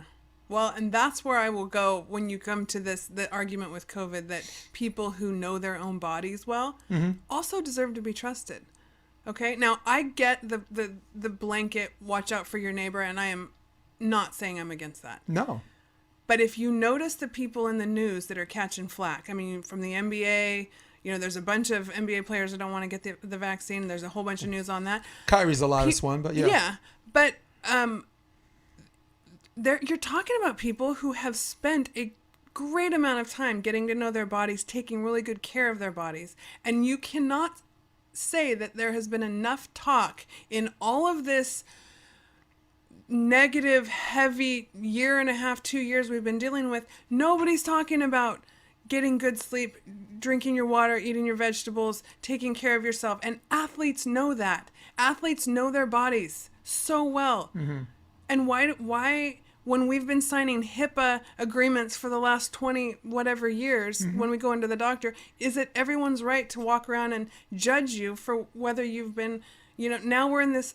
It's a scary place to be in America. Yeah, because this is very, very difficult in a free society, and to not acknowledge that it's short-sighted. It is. I'd like to say for the record that the NBA has a mandate, and if you're not with a mandate, then you don't play. And I think I think the NBA is justified with that. Yeah, and I think the NBA is doing what they got to do. Yeah, like all our players have to be vaccinated, and Kyrie Irving is doing what he has to do. There were other players, but Kyrie Irving is making the news, one, because he's what you call huge. A superstar. Yeah, right. 2, he has generational wealth. He can wait this out as long as he wants. He can give a shit about that. And 3, and this is the funny part, his screws have always been screwed in a little bit differently than everybody else. This man still believes the earth is flat. All right? He's a flat earther. I did not know that. So I learn something all the time. And it's weird because I don't know if he keeps saying that in jest or if he's just like whatever and this and that. But I'm like, damn, no wonder he only went to Duke for 1 year, man. They're like, man, you need to go to the NBA and get the hell out of here. Yeah. So there. He's in the spotlight because of that. For sure. For a lot of NBA players that didn't want the vaccine that got it, they're working on generational wealth. And even look, the minimum hiring range for whatever I think is $900,000 a year or something like that. So, but those people got big money, big problems. So there's LeBron James. They're guys who play that. You want to sue them? They're like, give them the money, But the rest of the NBA is not like that. The rest of the NBA is getting paid, but they have to no work, no check. Yeah. Andrew Wiggins decided to play because he said he was working on generational wealth for his family, and he's willing to do this for his family. So and there's the flip side. Like when I decided that I would go get it, I'm like, there's the flip side of saying, you know what, I'm healthy. Take good care of myself. If I can do this to help the general population, great. Like, I don't believe you're going to put something in me and it's going to, like, jack me up. I didn't believe that. Right. Like, I'm like, okay, fine, I'll do it. I don't like the underlying judgment that comes with it and the ability that people think that they have to ask you about your medical stance on things. For me, the frustration comes and this is recent news, if people knew that this came from a lab, we wouldn't need an RNA. We wouldn't need a synthetic. If it came from a lab, we can have antibodies from or some kind of science that supports a vaccine that's more effective. That's not a synthetic. Yeah. We could have done this. That we could have vaccinated the world the right way. That makes people who are who have caused a pause about putting something artificial in your body, there would be more vaccines. Because again, I talked to my significant other. She's like, dude, vaccines are a good thing. Okay. Polio, for sure. polio, vaccines saved lives. And I said, dude, I'm with you on that. Yeah. But polio was something that was not an RNA. Right. Polio wasn't something that I forgot the word Gupta used to describe this. Yeah. It was a very eloquent term. It's I guess code for new territory. Okay. We're in new territory. Yeah. We're still trying to understand this, and we're Right. still trying to evolve. And the science, is going to be wrong, and this and that. And I mean, why do you think there's a mistrust? Because of the connection to power. Yeah, look, it's a mistrust because. All right, I'll use Fauci as an example, just as one guy, because he's supposed to be heading this whole thing, right?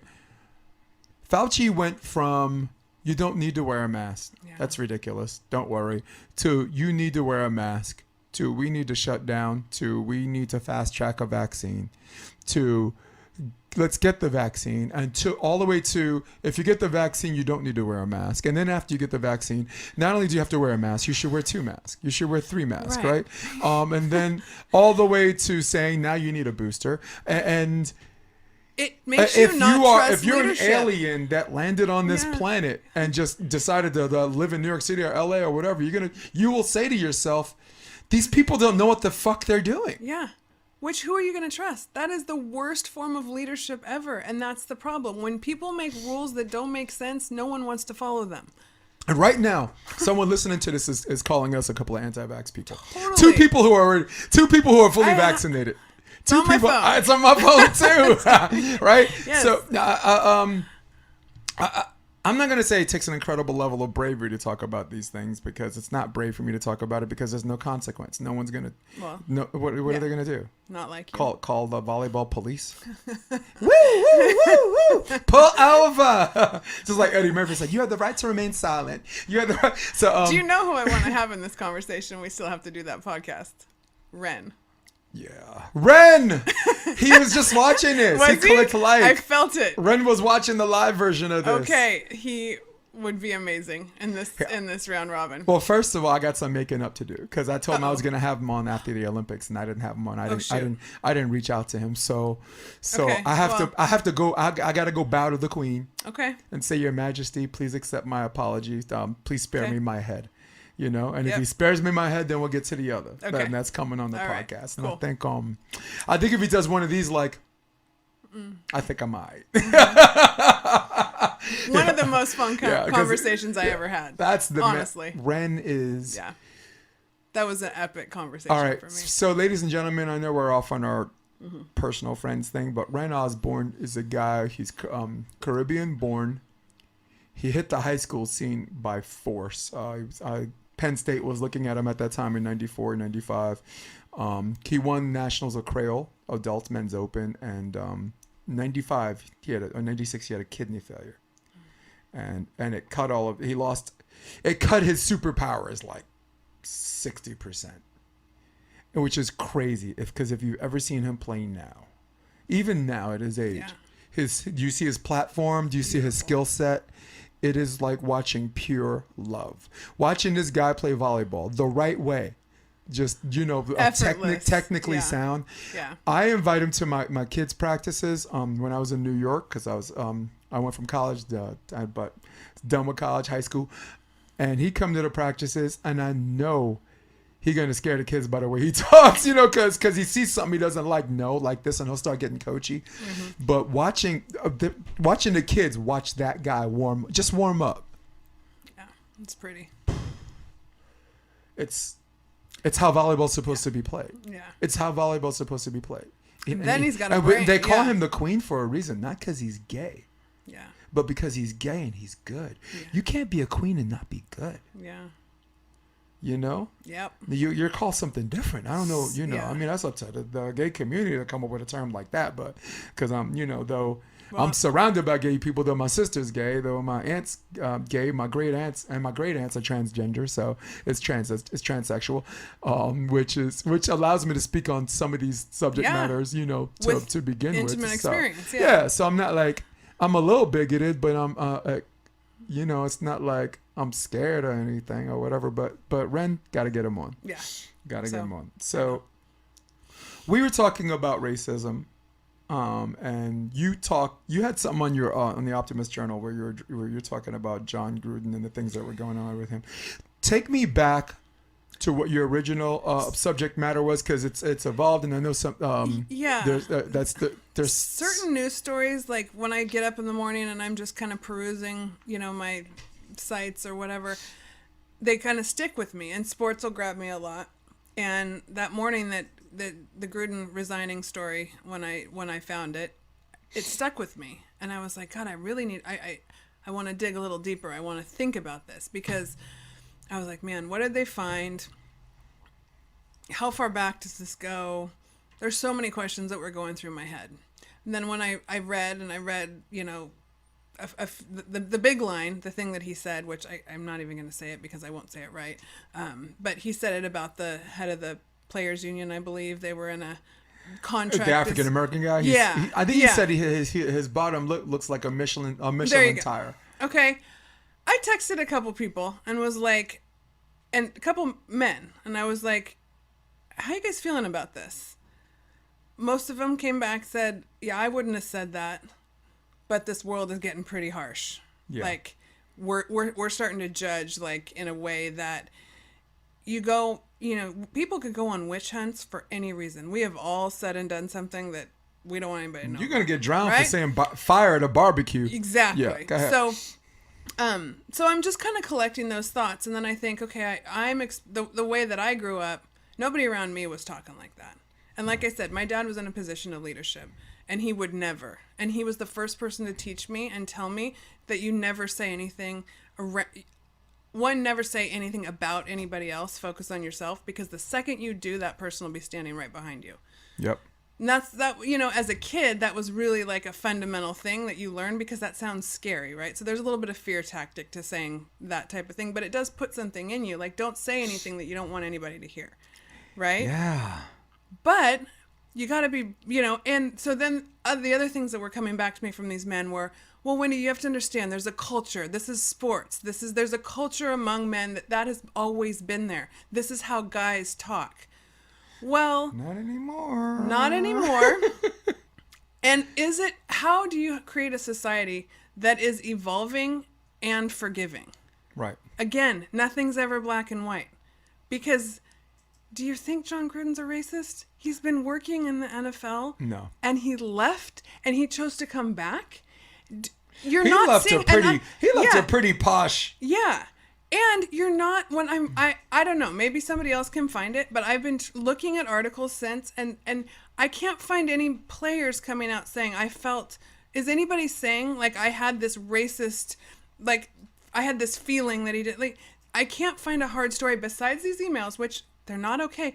However, the NFL has so many things that have plagued them for so many years about, and yes, they're trying to clean up their act, but domestic violence, like treating people, you know, having different rules because we are the elite and we don't get in as much trouble as the guy who would be walking in off the street. There's so many things that have plagued the NFL. And so my point being in my blog was that, yes, you know, when you're in a position of leadership, you need to act as though people are going to follow you. You need to inspire. You don't talk like that. You need to act But that needs like to you be- don't have a private life either. Yeah, well, absolutely. Right? And I mean, that's why so many emails people were don't not- want to do that these job. emails were not public record, right? No. They got leaked. They got leaked or something. Yeah, exactly. Yeah. And the NFL, I was reading this morning because they just came to a contract Mm-hmm. negotiation. Like, he's going to walk away with a good chunk of money. Yeah. The NFL knew about these emails, Right. and they didn't come. They knew about them in the summer. They And knew then before he got hired. Right. So why in the heck? So there's always, once you start going down that rabbit hole, there's going to be a million questions you can ask, which is why Which they're is why I asking said they're for- going to get Chappelle. Yeah, exactly. They're Yeah. going to get Chappelle because on they're something. never gonna. There's never. But overarchingly, my point in my blog was like, the judgment needs to be the same across the board. I think I wrote about, like, when I listen to certain rap music, I get, like, it doesn't feel good to me. That is not. I don't like to listen to people talk like that. I don't like excessive bad language, excessive sexual lyrics, like any of that stuff. It makes me cringe. But I sit and I go, okay, well, this is somebody's expression. I don't have to turn it on. Like, and literally I'll be out playing volleyball, and if 2 or 3 songs like that come on in a row, I'm like, okay, it's time to change it. I've had enough. But the playing field needs to be the same. You can't go on a witch hunt after one guy and then use him to say like, oh, we've cleaned up a big problem here.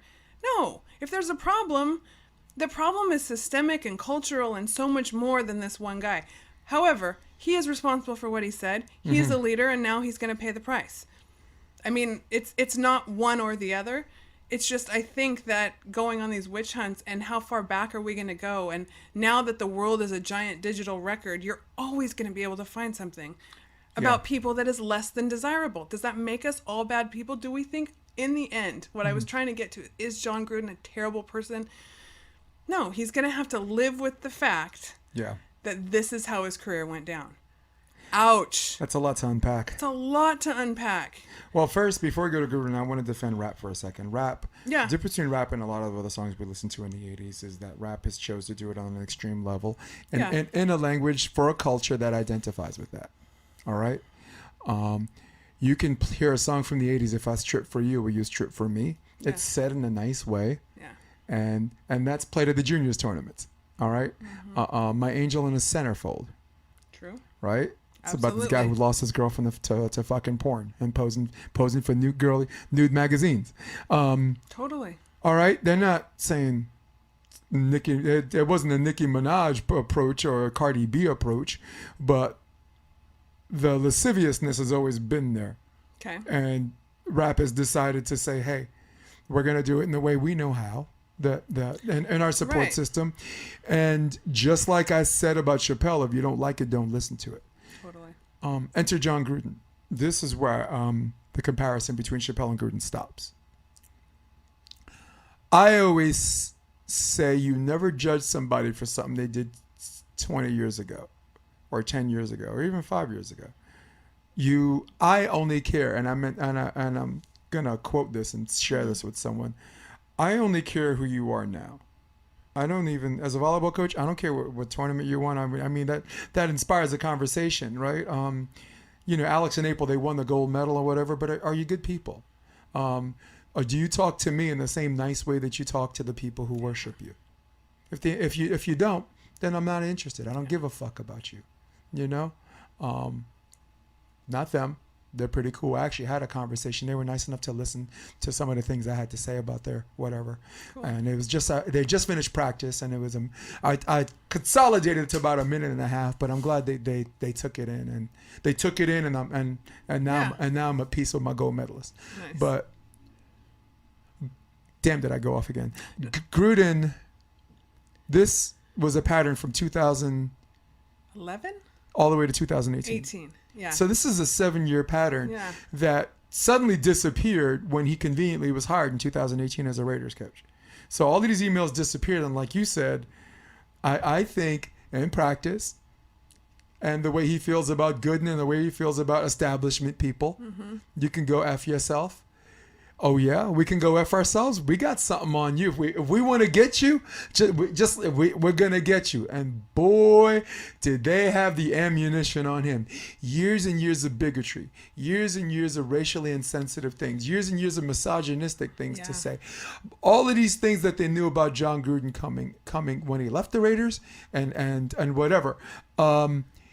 As to the question of is he racist? And the answer is absolutely not. Racism, again, is the inherent belief that one is superior or inferior because of their race.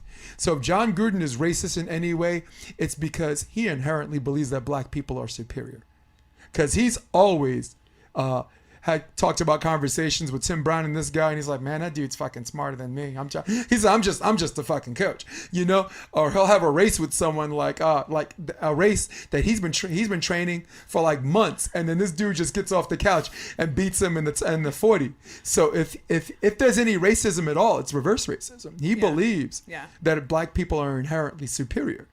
So there's a difference between a white person saying that guy's lip looks like a Michelin tire, or a comedian, a black comedian like Adele Givens, saying, God bless me with these lips for one or two reasons. Either to sing a song or suck a dick.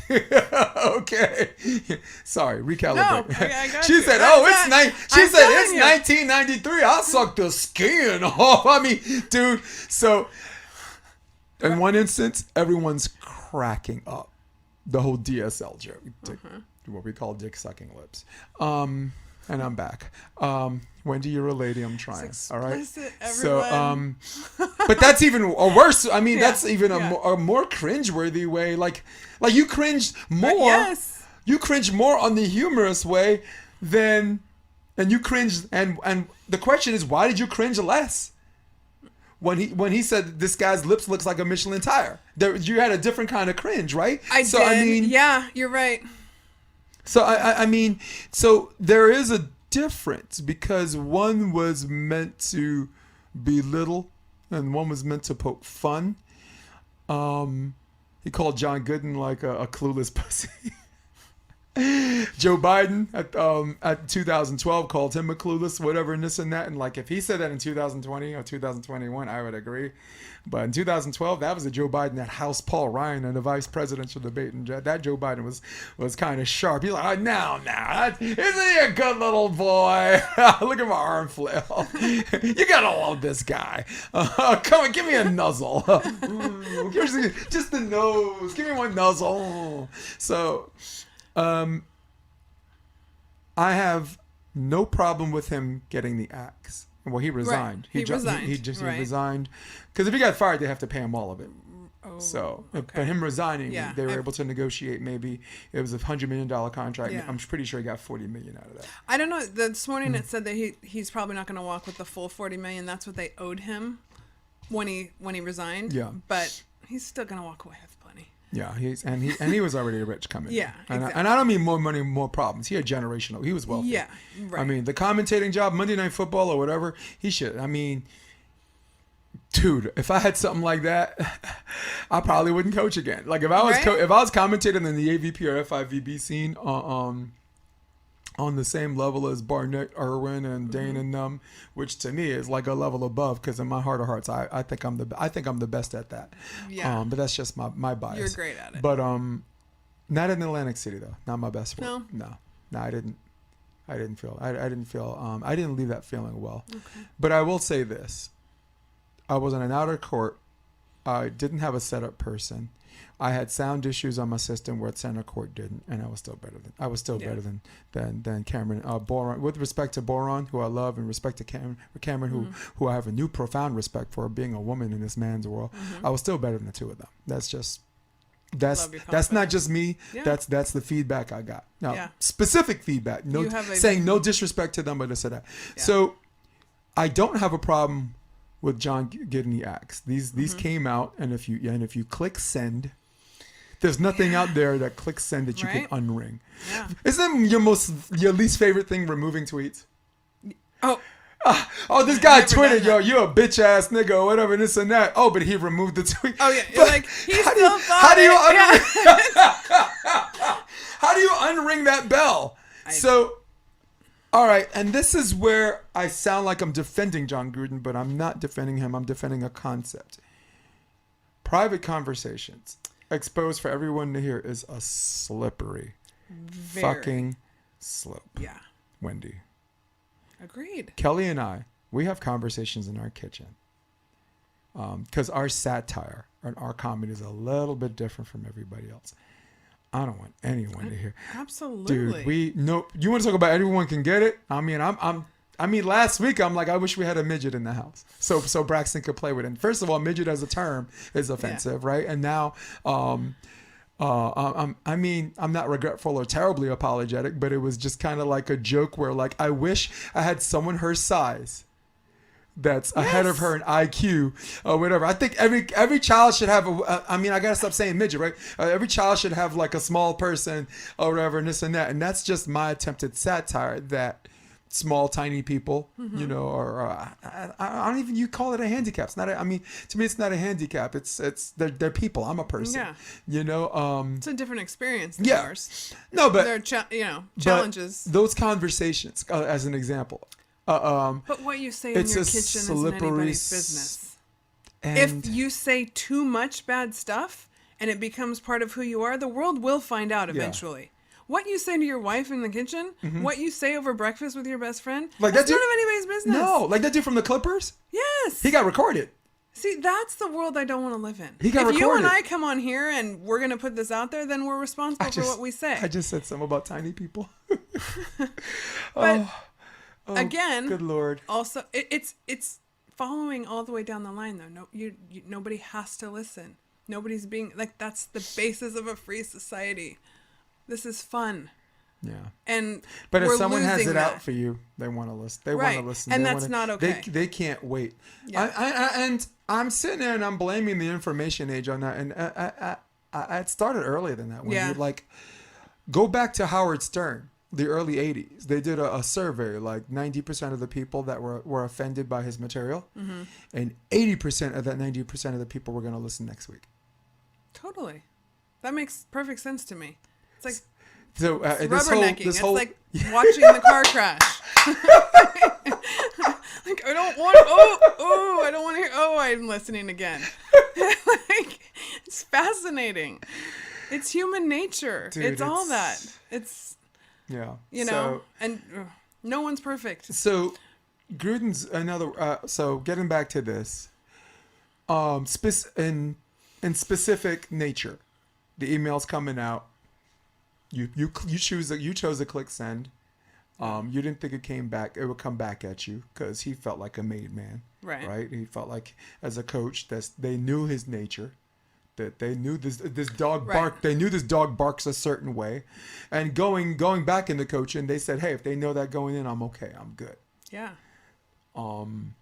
So in specific nature, it came back Yeah. at him, but in general nature.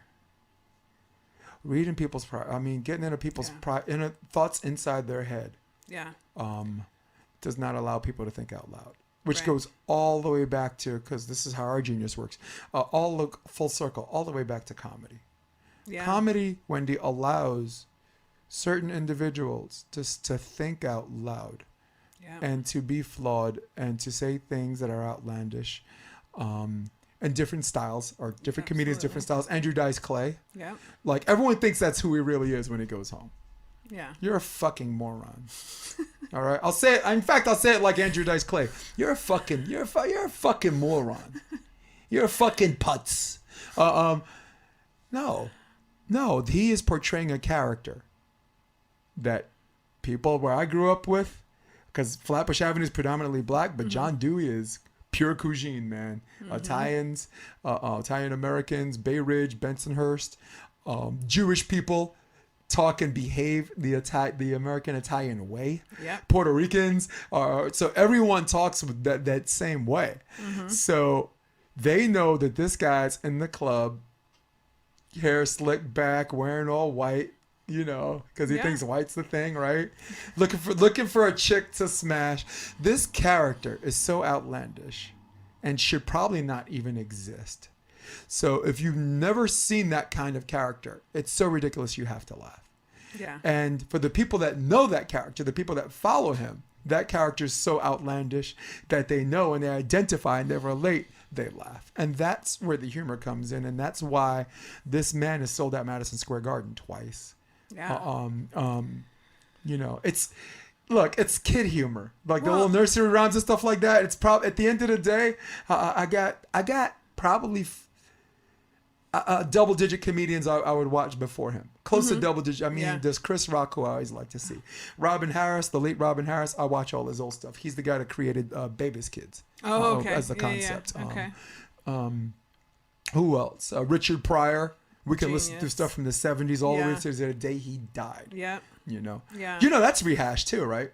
Oh, is it? Yeah. No. Well, I he didn't. did something that he didn't know was like a human rights function.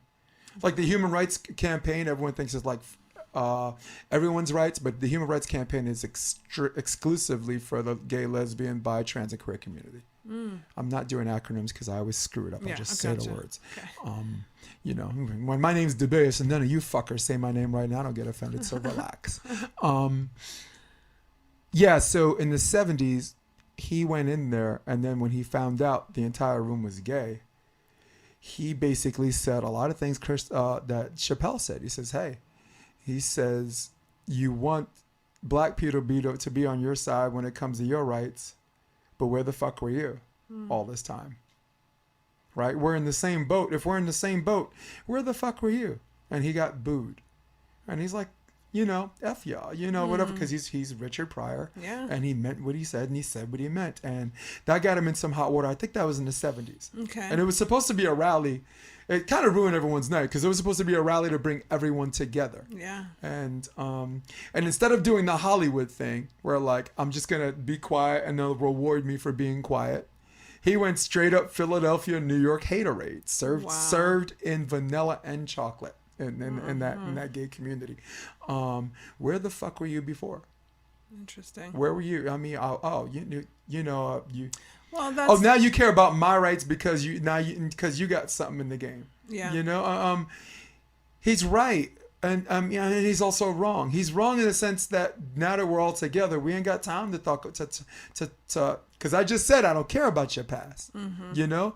So I don't support him, otherwise I wouldn't be me. But I don't think he should be canceled for that. Thank God he Right. wasn't canceled for that. He's not. But that was also a different time. The truth hurts. You could make an entire room of people mad, but you weren't going to get canceled. That was the difference between then and now. Yep. You know what I mean? It was a different time, but it's closer Yeah. than we thought. Totally. Do you know what's the last state to actually like equal rights for voting rights or civil rights? It came down. It became a federal mandate, but Mississippi was the last state to get on board, and that was only like 7 years ago. You know, in this day and age. That's scary. Yeah.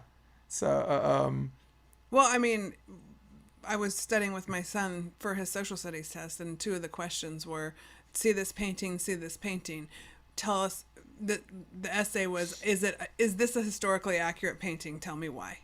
And one of them is the signing of the Declaration of Independence, and it's a bunch of white men sitting around a desk and out in the audience, and I was like, why is that historically accurate or not? Well, it is, but it's like they were drawing the question because guess what? Back then, a bunch of white men with funny hair were making the decisions.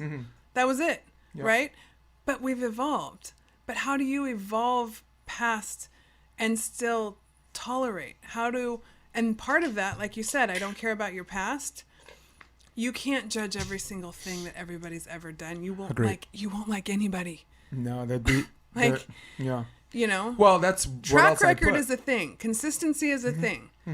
Like, yeah. To quote the Inner Circle, what you gonna do when they come for you? yeah, Bad boys, like, bad boys. one bad What day- you gonna do when they come for you? yeah. Work on yourself. Yeah. Make yourself better. What's gonna happen is either they're gonna make society so buttoned down that they're not just going to say mission accomplished, go home, because they're still in this residual attack mode. Like I told you before, off the air a couple of weeks ago, if you only identify with being a hammer, you're only going to be out there looking for nails. Yep. That's more like whack-a-mole, but Yeah. but like so that kind of personality, that kind of Sherman Tank personality, which I'll give you, it's an actual thing. Okay. I'll pull it up for you. That kind of personality, when it's over, eventually they'll turn on each other. Yeah. Oh, for sure. They'll turn on each other. But why? Because they don't want to look at themselves. I'm telling you. Well, there's nobody else left. There's nobody else left, and looking inward is the hardest thing that you'll ever do. Yeah. I'm And actually, when you're doing that, I'm gonna pull up.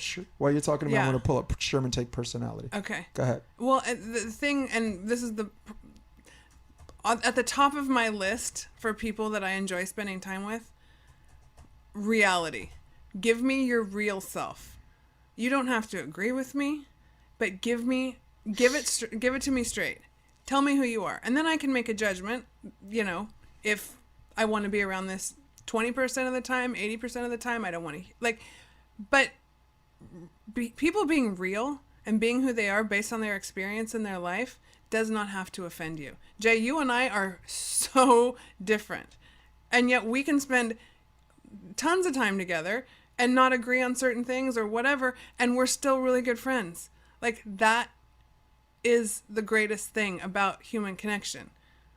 I don't want everybody to think like me. I don't want to have to think like anybody else. But I want to be able to say what I want to say because it's based on my experience. And I think everybody's experience is valuable. That's what makes the world go round. That's what Definitely. makes, you know, so Sherman Tank personality. Here's something I'll put up here. Sherman Tank personality in many communication courses to describe a type of difficult person. Sherman Tanks are people who are absolutely compelled to make you see things their way. Getting us to agree with them is the single most important objective of the Sherman Tank. How to deal with them? Strategy, hold your ground, don't get angry. Because if you get angry or if you defend, they're the first ones to play the victim. totally. Breathe slowly and deeply, interrupt the attack, say their name over and over, firmly and clearly. Wow. It's a way to bring things to eye level, but this is a brief synopsis because I don't have Miranda here. Give them a whole time. Don't worry about being polite. I don't even know. Oh, that's coping with Sherman Tanks. I'm actually looking for tank behavior. There it is. Confrontational, pointed, and angry. The ultimate and pushy and aggressive behavior. Dealing with people you can't stand. How to bring out the best in the people and at their worst. Okay. Yeah. That's as far as I can take it without. Yeah. So. Yeah, those kind of I just said before, if you only identify with being a hammer, you're only going to be looking for nails. And those kind of people's, those groups, when there's no one else left to mess with, they'll implode. Yeah. We were talking about Ren, right? Mm-hmm. Good example. And everyone listening, just bear with me because it sounds like there he goes again. He had a group of volleyball players. Like all of them were gay except for the middles. All right. Okay. And for a long time, pickup games, New York Urban, local tournaments, they were just the queens. And the closest two teams that ever came to beating them were the teams that were stacked, like the Good Old Boys Club and me. I had a bunch of misfits.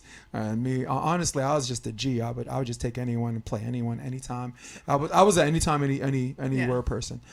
So it's the Fresno State mentality. There's a place called Friday Night Volleyball in LaGuardia High School, and there's something called the Advanced Court. And to their credit, they took this court and they monopolized it because there were a lot of intermediate players that wanted to play in the Advanced Court and they weren't good. Mm-hmm. So they would not only beat them, but they would humiliate them. So they dealt with that group, and now they're with me. And now they're my own friends, Rand or whatever. They're all talking shit, and they're trying to mess with my crew. And my crew, these guys. Eugene's from the South Bronx. Bernard's from Harlem. I'm from Flatbush. Mm-hmm. You go too far, we'll just walk under the net and pop you in your mouth. This isn't the South Bay, son. This isn't Chelsea. So and it became a miserable place to play because of that. So I told one night I was at a dinner and Kenny's like, what, and Eugene are like, what the hell the fuck was Ren's problem? Ren and I didn't talk for like 3 years, in fact, because of that, because I threatened him, physically threatened him. And I said, look, and they said, why do you always try to mess with them? I said, if I wanted to destroy them, this is the through line here. Yeah. I said, if I wanted to destroy them, I would stop coming Friday nights. The best way to destroy that team and destroy those personalities is to not show up. And when there's no worlds left to conquer, you watch them implode and you watch them turn on each other. And now Ren, who might come on the podcast, he'll be the first one to tell you he doesn't talk to this person. I don't know if it's Selena or Marco or whatever. Him and Raul, they're all right, but they don't talk. So this group of people who were united for a cause against people like me. If there's no me, you're going to implode. Yeah. And I know my personality, if I win, I'm not going to implode. No. If I win, look, if I take a ship Everyone can get on board. Everybody can. Everyone hop on. It's the difference. It's a scarcity mindset versus an abundance mindset. There's room Thank for you. everybody. Please talk to Right? me about that. There's room for everybody. Scarcity mindset is going to say, I got to go me first because there's only this much space. And if I don't take up that space, I am nothing. Abundance, there's enough success, there's enough prosperity, there's enough hope and everything else that you ever wanted in your life. There's enough of that for everyone. There's enough attention for everyone. No doubt. There's enough room for every voice. Unless you're trying to take, maim, kill, rape, make all the worst things in the world. Yeah. But for the most part, with an abundance mindset, there is room for everybody. You don't have to think or act one certain way. Yeah. The world's better that way. And it feels a whole lot better. The fear goes away. You go out and say what you want to say. You don't worry about what someone's going to think about it. Because you know your intention is good. That's it. Nice. Well easy. said. I needed you to break that down. But it's not for easy me. to get there. It's not easy to No. get there. That's why we got the Optimist Journal, Yeah. dude. Come on. What's up? Oh, it's a journey. That's for sure. So, what else did we want to talk about? We're doing current events. Kyle My Beach. favorite. Kyle Beach, hockey player. Okay. There was Talk to me. there was a John Doe case that someone accused someone on the Chicago Blackhawks of sexual assault. I don't know this I don't case. know at what level of sexual assault, if it was rape Okay. or maybe they just call rape. He was anonymous regarding a sexual assault a few years ago, and now he's come out, and it's so weird for this to happen to two male adults. You know, I don't. So the case is between two male adults? Yeah, I'm gonna Okay. actually. Yeah, I haven't seen this. This is fresh off the press. And the only reason why I knew is because I did Sports Debate Tuesday, Oh, okay. and Rob and I we didn't talk about this. He is the player suing Chicago. This is NPR. Let's go to NPR. All right, and here we go. And let's zoom it. A former Chicago Blackhawks player came forward publicly as the man who filed a lawsuit against the hockey team over how the organized mishandle of his sexual assault allegations. So he reported it, and they sat on it. He revealed himself as the anonymous John Doe who filed the lawsuit. According to his allegations, he complained to team leaders back in 2010 that Brad Aldrich, I think he's a GM or something like that, sexually assaulted him. Upper management ignored the complaints, and here we are. The NHL taking. So we're 11 years later here. Yeah. Rape's a real thing, man. No, Rape is something- No, I have. There's no room in my, as I talk about this, to make Yeah. any excuses for that kind of stuff. No. That's crime. Whatever happened That's to crime. no? That's not. Whatever Yeah. happened to just knowing what no That- means? Yeah, that's crime, and there's no two ways about it. I'll go black and white with you on that issue. I guess the reason why I brought it up is there's a lot of people that think that there's a statute of limitations on when people should come forward to sexual assault. But I think with they're missing, whether from a scientific perspective or a social perspective, there are certain things about sexual assault that us will either in our character armor block it out, but it keeps rehashing, and it's still this Right. ongoing problem. It's Or- stuck deep in your body. Yeah, by the or way. it might psychologically affect you where you're not able to do your other for sure. functions as a mammal. Yeah. All right, I'm gonna come clean. I was attempted multiple times molested by my piano teacher. Yeah. I was actually, and I was already molested by two other women, but this was a man, and I was 13 years old, right? So one day he came, because he would come into the house to do lessons. One day, I'm like, I'm not coming downstairs. I just refused to come downstairs. Yeah. And then I wasn't taking piano lessons, and my parents were pissed at me. Yeah. My mom especially. But I didn't want anything to do with him. I didn't want to play piano. I went to a private school, a Lutheran parochial school, St. Stephen's, which was for smart kids. We were 4th grade students doing like 11th grade work. I believe it. And I got kicked out of the school. I failed every class until I got kicked out. Because he was the organist for the chapel. That's right.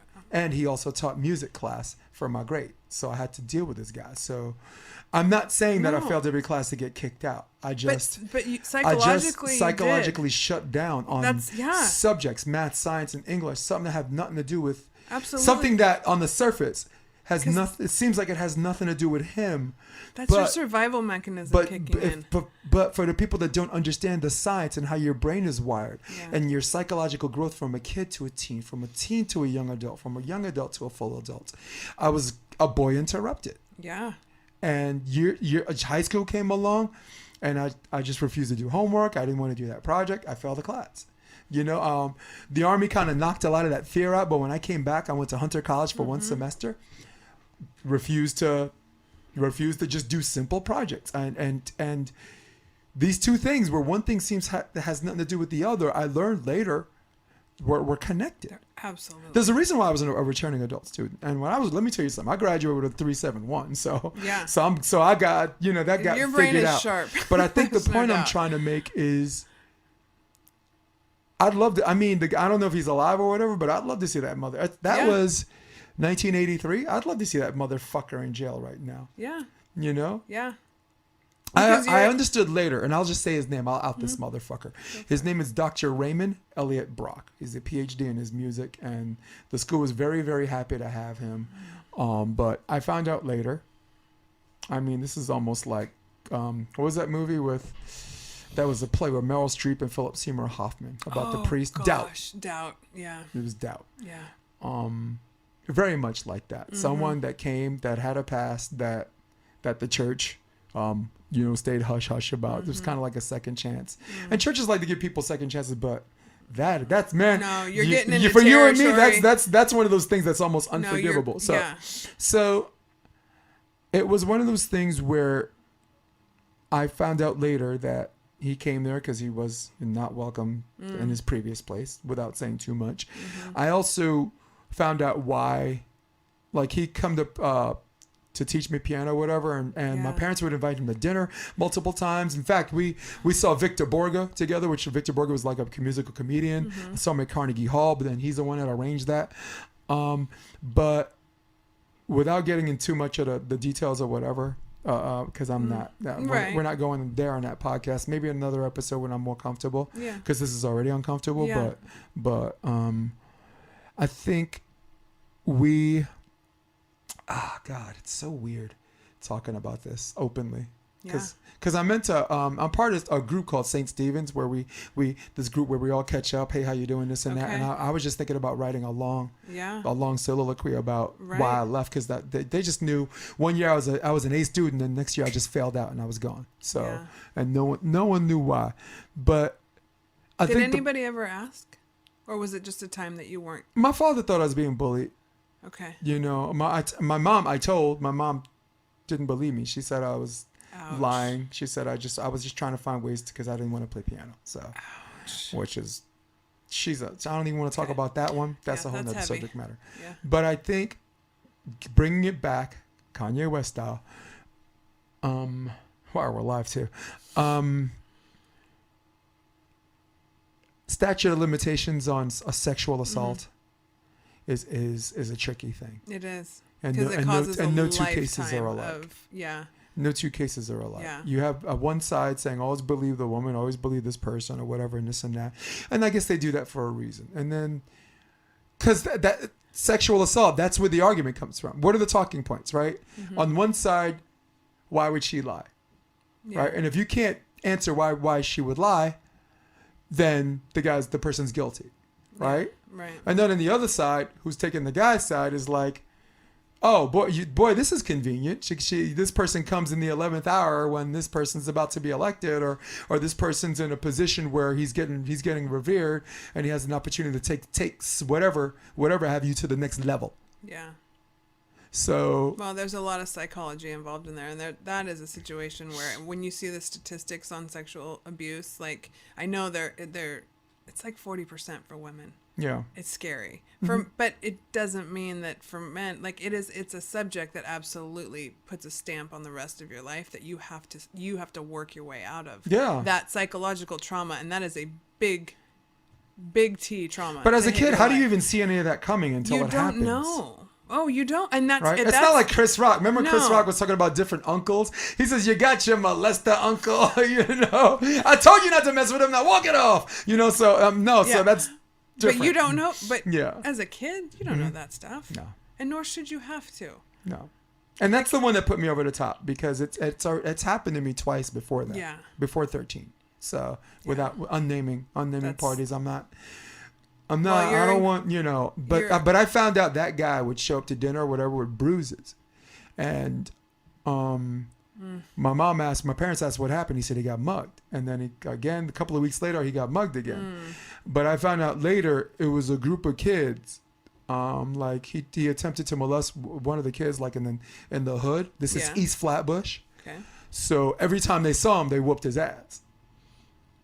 Same thing that happens to you in jail. And I every hear. every time these kids saw him, Yeah. they ganged up I'm on sorry, him, and he'd show with fresh bruises. But I found out later the reason why There's is nothing because more, like- he would whoop his ass. Yeah, and I can't.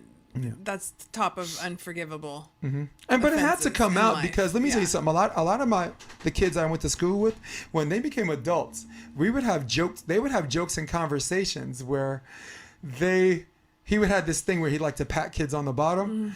And so the kids would be like, bye, Dr. Luck. They'd be like this. They just show him his front, bye, Dr. Brock. And they back up, bye, Dr. Brock. So they shared the jokes. So all of them knew that inappropriate touching. Watch their Inappropriate back. touching was there. Legitimate, So yeah. they Literally. saw it coming. Yeah. I didn't see it coming. I'm just a fucking kid, dude. I didn't even want to play piano. I'm just like, all right, someone thinks I got some talent. Yeah. I got these big old mitts, and I don't even see how. I don't know if small-handed people play piano better than these blockers Yeah, hands. yeah. These hands were meant for setting, my dude. Okay, these Yeah. hands were meant to set. So, and I don't. It's weird because the audience listening, and I apologize to you guys. You don't know where I'm going with this. I'm swearing I'm bringing it back because we were talking. The general foundation bringing it back was statute of limitations. Like if it happened Yeah. 20 years ago, did I get to come Right. back and say this? Yeah. And a lot of people, you say no, and for me, honestly, in many cases I say no too. Right. And this is weird because I've experienced the other. I have every reason to say they Yeah. should. Right? Yeah. Please. Well, I mean that's a big topic because I think we went from, should people be able to go back and dig up things you did in your past versus absolutely traumatic events that change the course of people's lives, and especially Their when you're psyche. yes, when you are exactly your psyche is harmed in such a way, especially when you're a child. How would you putting a statute of limitations on a child that doesn't even understand how wrong and how much what just happened to them is how it's going to affect their psyche and the things they're going to have to go through to work their way out of that trauma. The other thing it's a lot of people don't talk insane, about yeah. is the level of unfounded guilt that people feel that it happens to them. Yes, There's guilt. There's zero guilt to the person doing the molesting, and there's 98 to 100% guilt of the people that it happened to. Well, and because it's so hard to and for talk guys, about. there's shame. Yeah. What guy is going to want to talk? I mean, guys probably 3 times worse than girls. I mean, maybe girls because Well, maybe, there's shame attached to that no matter what, but I see where you're coming from the male perspective. The shame for sure, because for the us- strength the strength that is projected for males, even at when you're a little boy, is different than girls are looked at as more fragile. Which I'm not even saying that should be the case, Right. But it is. But either way, there's shame attached to that you don't even have the skills to bring that out. And then look, you did, and someone didn't believe you. Someone that you trusted to keep you safe didn't believe you. Right. That in itself, there's the abuse, and then that's a whole nother level of like, wait a second, now what do I do with it? Like that's just layer upon layer. It's weird because you're doing a story on me, and I never even told you that. Yeah, I know. never even told It's you coming. that. I mean, there were a whole bunch of other things. Actually, that it were, is in there. It is in there. All right. So, but So- but this story, but it also goes. That's what I am a big believer, and I'm so fascinated with what causes post-traumatic stress versus post-traumatic growth. And I think that there is something connected in there that that's why your story is so amazing, because you tell these things, and to look where you are today and see you go about with precision focus on what you want to do and who you want to be, and not really care what anybody else thinks, even though I know you also have a trusted network of people around you who hold you up. Like, that is where everyone wants to get. And to come through what you've come through, that's post-traumatic growth. Like, to say that, I mean, I've heard your stories of having your pockets cut out on the subway and having no money, and like, to sit where you sit today, that's the story. That's what people are inspired by. That's what they want to hear, because people want to believe that they can come through something hard and they can be better, but sometimes we get stuck.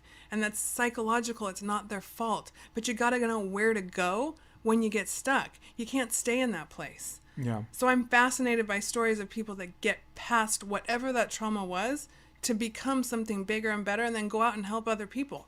And that's what you're doing by sharing what you're sharing. Well, what doesn't destroy you, I guess, defines who you are, right? Yes. So, Yeah. I guess for everyone listening to this, we were talking in acting class. We have something called chakra work, where there's like I love chakra first chakra. work. Well, Yeah. first, second, and third. Let's Root. talk about that. First, Yeah. second, and third. One is your groundedness. Yeah, One is your that's your fluids, root. and the third is your ego identity.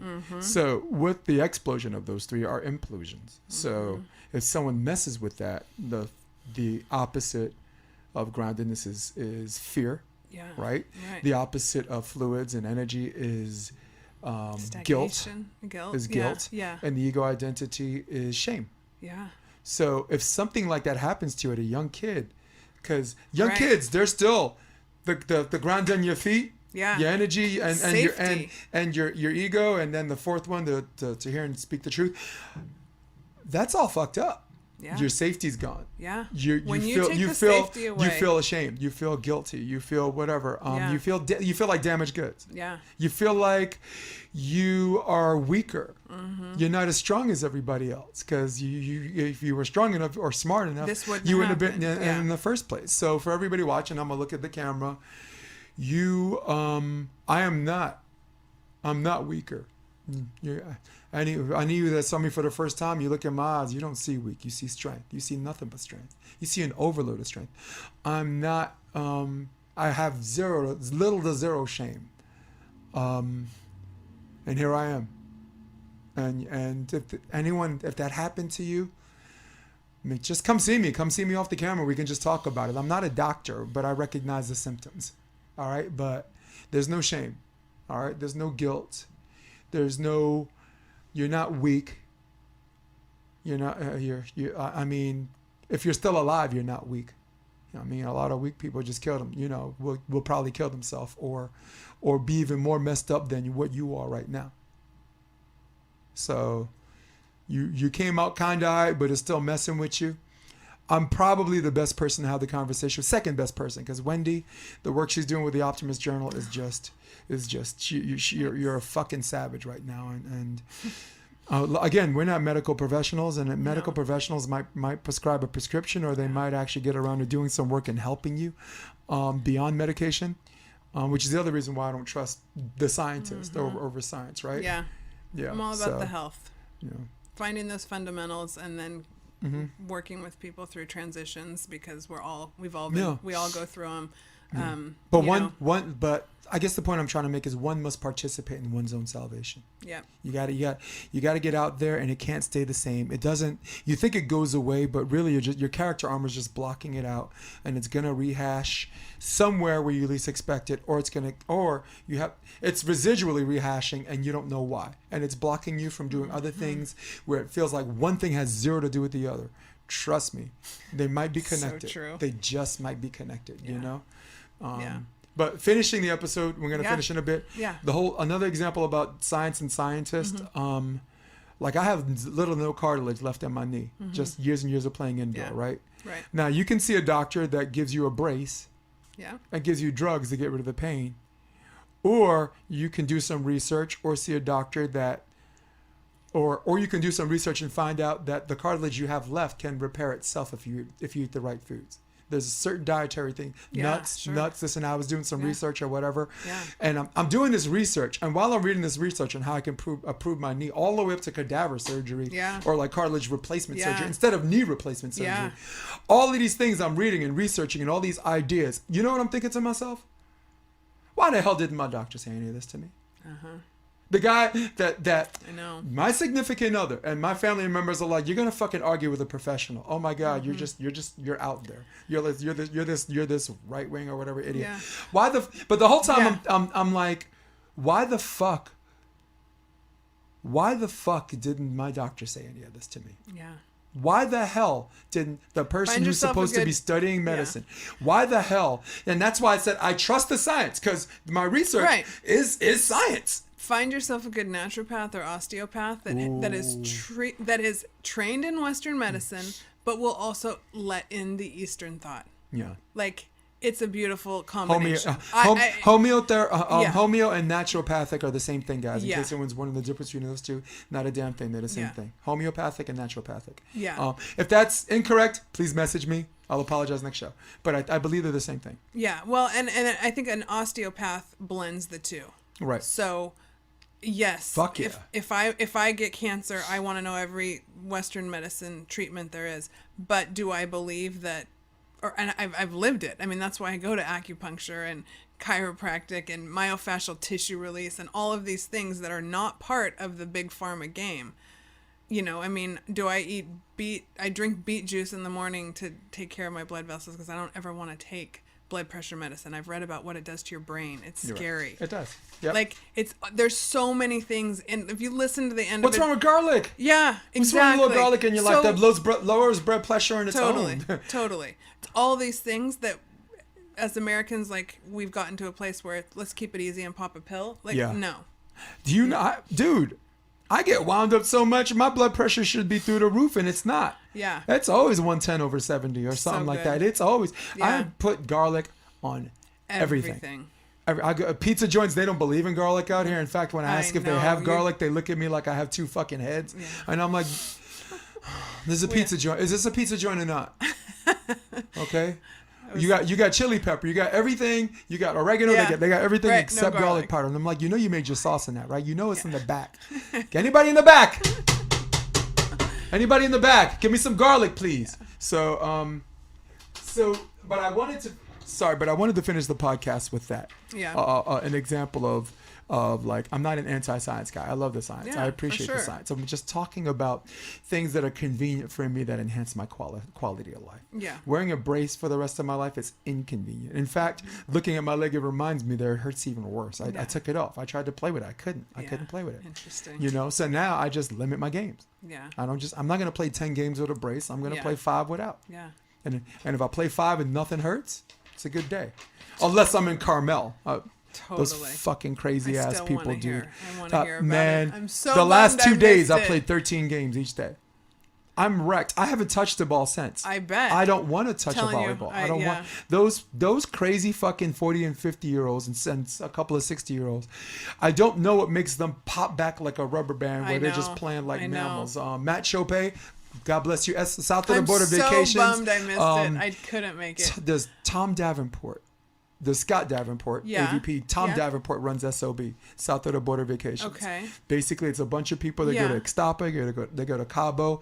They invite 6 pros, and the 6 pros do exhibition games. You get exhibition against them. They do 1-hour clinics every day. Yep. It is the best vacation one will ever be on in her life. So Carmel is like a pre-SOB thing. Yeah. And the guy who was doing the clinics was me. So but I'm a coach. So the day we spent in Central Park when I played 9 games and my Aura ring said 19 miles that day of walking equivalent. That after flying cross country and doing that was the best and longest day I've had in so long. But right after that is when my back went bad, and I could not. And I'm telling you, you couldn't even sit with me in Manhattan Beach. I couldn't even sit with you at the finals courtside in Manhattan Beach because my back was so bad. And when I wanted to go to Carmel with you, but I wouldn't have made 10 games. I have had to do this whole rehab, Pilates, like rowing machines. All these exercises I'm doing to try to get back, and I'm playing once a week. I'm looking for that, actually, while we're talking. We got about 4 minutes left on our podcast before we actually have to put in a new file. Yeah, we But always I think we talk. could wrap up. Maybe Yeah, for sure. I'll put it in the end on the edit. Okay. I'll put it in the end on the edit. You 'Cause guys that are- was an it was like absolute blast. I just have a 30-second video of like everyone dancing to salsa music Oh yeah, and playing that popped volleyball up and on they my have like phone food and this and that at it's the same so time. fun. And Neno's a hottie. You know, Neno's Yeah. a good looking. I'm a little gay for Neno, dude. Yeah. You know, and some people will be offended by like I'm a little gay by, but you know, so what? Come get me. It was a great day. Come see me. You know, or and I'll apologize if I'm wrong, but that was. I've got that on my phone. If you don't have it, I'll send it to you. I have it on my Facebook profile. I'm just Okay. trying to go to July 24th, and I'm almost there. I'm on August 4th Yeah? right now, so bear with me. All good. The whole time I'm looking for it. July 30th. That's 6-man. I remember that. Ooh, Todd Rogers. That's cool. July 26th. Nice. There we go. All right, now I'm there. There's Cameron Irwin. Beach volleyball. Oh my God, Carmine's the restaurant. We had a great time. It was a great trip. Where is it? Here it is. We're dancing salsa. Actually, I think I'll just do that one. That's you just playing. That's you It was serving. such a fun game. Look at Central Park though. It's beautiful. That's Yeah, Ren I didn't even Osborne. know those courts That's Ren existed. actually giving it to someone as usual. Zacharias. So fun. Yeah, that's pretty cool. Yeah. What a day. Yeah. So, Wendy, we left Always so much on fun. the table, but at the same time, we covered so much. And thank you for doing this again. I really, Love really it. appreciate it. Yeah. And two things before we go, and we got to do this quick. Yeah. Plug in your website. Okay. I've got a new one coming. So I'm still writing my blog called the Optimist Journal. My new website is coming. It's called Be Better with Wendy Jones. And we've got so many stories. I am booking appointments locally and doing online coaching, Reiki sessions, all my writing, everything that's just meant to connect generations through story and conversations like this. So, Nice. All right. Now Yeah. you got to do my NFL pick 6, where you have to challenge the host. God. Okay. Really, just pick one. Okay. Packers against the Cards. Packers, Steelers against the Browns. Steelers, Eagles at Lions. Eagles, Patriots at Chargers. Patriots, Bucks at Saints. Saints, And Cowboys at Vikings. Cowboys. That's it. Cool, man. We did it. Come check out the Option Podcast on OptionVB.com. It's also available on iTunes and Spotify and on YouTube under the NY Varsity Sports handle. You're going to love what you hear.